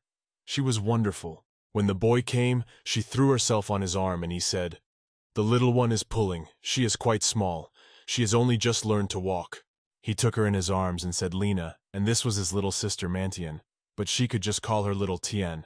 And the girl said hello, saying no. "Hello, big sister," in her little thin voice. Stroking her cheek, she said, "Hi, baby girl. Oh, she's so sweet and obedient." Jialan glared at Linai and thought that he had once again seen that Linai was very fond of babies. In the future, they would have their own babies too. Suddenly, the baby started coughing and blushing very badly. Said little Tien, "Has she started to fever again?" Feeling her forehead, he said that he needed to take her to bed immediately. Happened to little Tien, and Bai replied that she didn't know. However, many of their tribes suffer from this disease, It starts with a normal cough, and then it develops into a severe fever. Every day it just gets worse and worse. Bai went on to say that Manchichi's parents had died because of this disease. And recently, little Tian had also started coughing a lot. Lena said she knew a little about medicine and asked them to examine her, if they would let her. She thought, a strange disease that affects an entire tribe of antelope. Could it be the horse plague? The little girl was lying in her bed and was coughing very badly. It was hard for the girl, and she was also burning, and there was heat all over her body. Layan listened to her pulse, frowned, stared at the girl, groped and examined her some more. Then she began to question the boy. When did the fevers and coughing start? And did she have much contact with other residents? The boy replied that it all started about 10 days ago. No, she usually lies in the dwelling and rarely goes outside, so she only had contact with him and her older sister. The girl asked Bai Quan, had just told them that his parents had also died from this disease. She said, "Sorry, this might seem rude, but can she ask when exactly they died?" The boy said they were gone a little over a year ago, almost immediately after baby Tien came along. Linnae hesitated for a moment, saying, "That's how it is." Then she began to think. It certainly looked a lot like the horse plague, but at the same time it didn't. But then why had so many people of this tribe fallen ill? Lena began wandering around the cave looking for the right medicinal herbs. As luck would have it, she found a couple of herbs that could help, telling the boy that these two plants were good for fevers and coughs. She had seen them in the surrounding forests. Man Chi would now be able to distinguish them herself and gather them if necessary. But now, she would gather them to prepare the medicine. She doesn't know exactly how to cure this disease yet, but they will definitely help alleviate the symptoms. Man Chi shouted out, "Thank you, sister!" He will go after them right away, grabbing Li Nai's hands. The guy was even crying with happiness. Bai said, "What do you mean he's going to leave on his own? He brought guests, and now he's going to run away. That's no business. He should stay here and she'll send someone to get those plants." The boy read on, scratched the back of his head, and said, "Oh, that's right. Sorry, big sister. I'll have to leave it up to her." A little while later, Man Chi picked up some fruit. When he got to the cave, he said to Sister Lena, "She must have been hungry all day. He has some fruits. You should try them. They are very tasty." Lin took the fruit in her hands and asked, "Is it a fruit?" Jialan also took one and said, "What kind of fruit is it? Such by the smell, can tell it's still fresh." And with only her folding her arms in a bokeh, he said, "They have plenty of this fruit. They call it zikiao." It dawned on Lena as lightning struck her head, that where do they pick it, this fruit? Not near the swamp by any chance? They eat it a lot. Why would she make that assumption? Because she remembered when they were walking through the swamp. She saw this fruit growing nearby. But there's poisonous fumes all over the air. Maybe this fruit has had time to be soaked in poison too. The guy smiled and said, "Yes, they pick it by the swamp. This fruit only grows there, and only in small quantities. He doesn't like it much, so he gave all the fruit to little Tien." Lin took the fruit, opened it to see what was inside, and inside it was not yellow as it should be, but already green prinus. Lena immediately began to take this fruit away from Jialan, shouting, "Sixth, you can't eat it!" The girl said that she seemed to understand what the diseases of the tribe were connected with. It was probably the fruit that caused the disease. If you eat it in small quantities, it will go unnoticed, but it is quite another thing to eat too much of it. Lena revealed that she still had the plants she had given Jialan to flush out all the toxins from her body. The girl frowned and said, "However, that's just her guess, and she's not sure if she can cure little Tian. Besides, she's still too young. She's afraid that the poison has already spread." Jialan hugged Lena and said, "In any case, they'll have to talk to their chief. Let her decide." The girl said, "Yes, he's right." Yeyu intervened in the conversation and said, "Since it is late, let's talk to her tomorrow. And now if we can't eat that fruit, let's eat fish." She gave him a fish, and one Lena guy had 2 fish hanging on a string. Lian shouted with joy. When had he managed to catch a fish, really, in the time they had been at the waterfall? Yu replied that he naturally always thinks in advance about what he will eat or where he will sleep. If she became his female, He would never let her starve or freeze. That's how a real male should be, not like some useless ones. Hearing the words, Jialan and Manchi immediately rushed to get food for Linai. One told Lina that he would go hunting, and the other sister, he will bring her something to eat. The next morning came, as planned. They told Bai everything about what Linai had been able to find out. And the girl replied, "So it's a terrible disease, could be related to the fruit they love so much. If this plant really helped, it would save many of their tribe." Bai held up the plant she had suggested to Linai to make the medicine. Linai replied that it did, but she wasn't entirely sure that the illness was related to this one. Jialan suggested, why don't they find someone to try out the medicine on? In his tribe, there are always sick people to test medicines on. Yes, it comes with risks. However, if it worked, many more lives would be saved. Bai replied that okay, she would try to find someone. At that moment, the guy who had gotten into a fight near the waterfall at the time looked out from around the corner of the cliff. He thought they wanted to test their medicine on someone. It looked like it wouldn't be long before they could get their revenge. Half an hour later, Bai brought the guy over and said good news. She was able to find someone who was willing to do it. The other residents were scared when they heard about some medicine, but Dubian decided to give it a try. The guy could be heard coughing as he came closer and closer. When he approached, he said that he had been sick for a long time and was afraid that he didn't have long to live. He would be glad if someone could help him to heal, or if he could help his tribe in some way. The tribe boys present started shouting to him, "Come on, Dubian, don't worry, he won't die. If they try to kill him, they won't leave here alive themselves." Some of the guys shouted that hopefully the medicine will actually work and he'll live. Line was very worried herself, but said that it was a soup that was made from herbs that flushed out the poison from the body. It would be much more effective that way. The guy replied, "Thank you." Taking a plate, he began to drink the soup. The boy brought it up to his mouth and took several large sips. As he drank, he croaked. Apparently, the herb soup didn't taste very good, after which the guy became violently ill and started coughing, choking on blood. The plate fell out of his hands and shattered, and the guy fell down bleeding. One of his tribesmen cried out. Brother leaned his head against him and said, "He told me that these three were plotting evil. What did you give his brother there? Why did he spit out so much blood? Hurry up and capture those murderers." The guys surrounded the other tribesmen in a tight circle so they couldn't escape anywhere. She didn't understand why he was vomiting blood. Had she misidentified the cause of the illness, or had her decoction only intensified the course of the true illness? She stood and ran through a bunch of options in her head. As suddenly, Lean turned her attention to the ground. She said, "Wait a minute, there's something wrong with the light of this blood. Fresh blood should be brightly colored and red, and his blood is dark." Lean said, "Let her examine the boy again. She thinks his illness might be different from the one they want to treat. This guy's older brother screamed that she's carrying on and his brother is in this state now because of her. She wants to ruin him for good. Chief, only the chief can bring justice and punish them, otherwise the chief will not be worthy to be called their chief." Jialan said, "If it is said that something is wrong here, then it is so." She's like, "What? Not he's about to bring it here himself and she looks can examine it." A few tribesmen ran up to them and started shouting that they wouldn't dare touch their comrade. Jialan said, "So this is how you treat your guests." Yeyu also added that if they started fighting again, they would be the only ones who would suffer here, just as they had at the waterfall. Waving the whip, the Bai chief said, "Stop this now.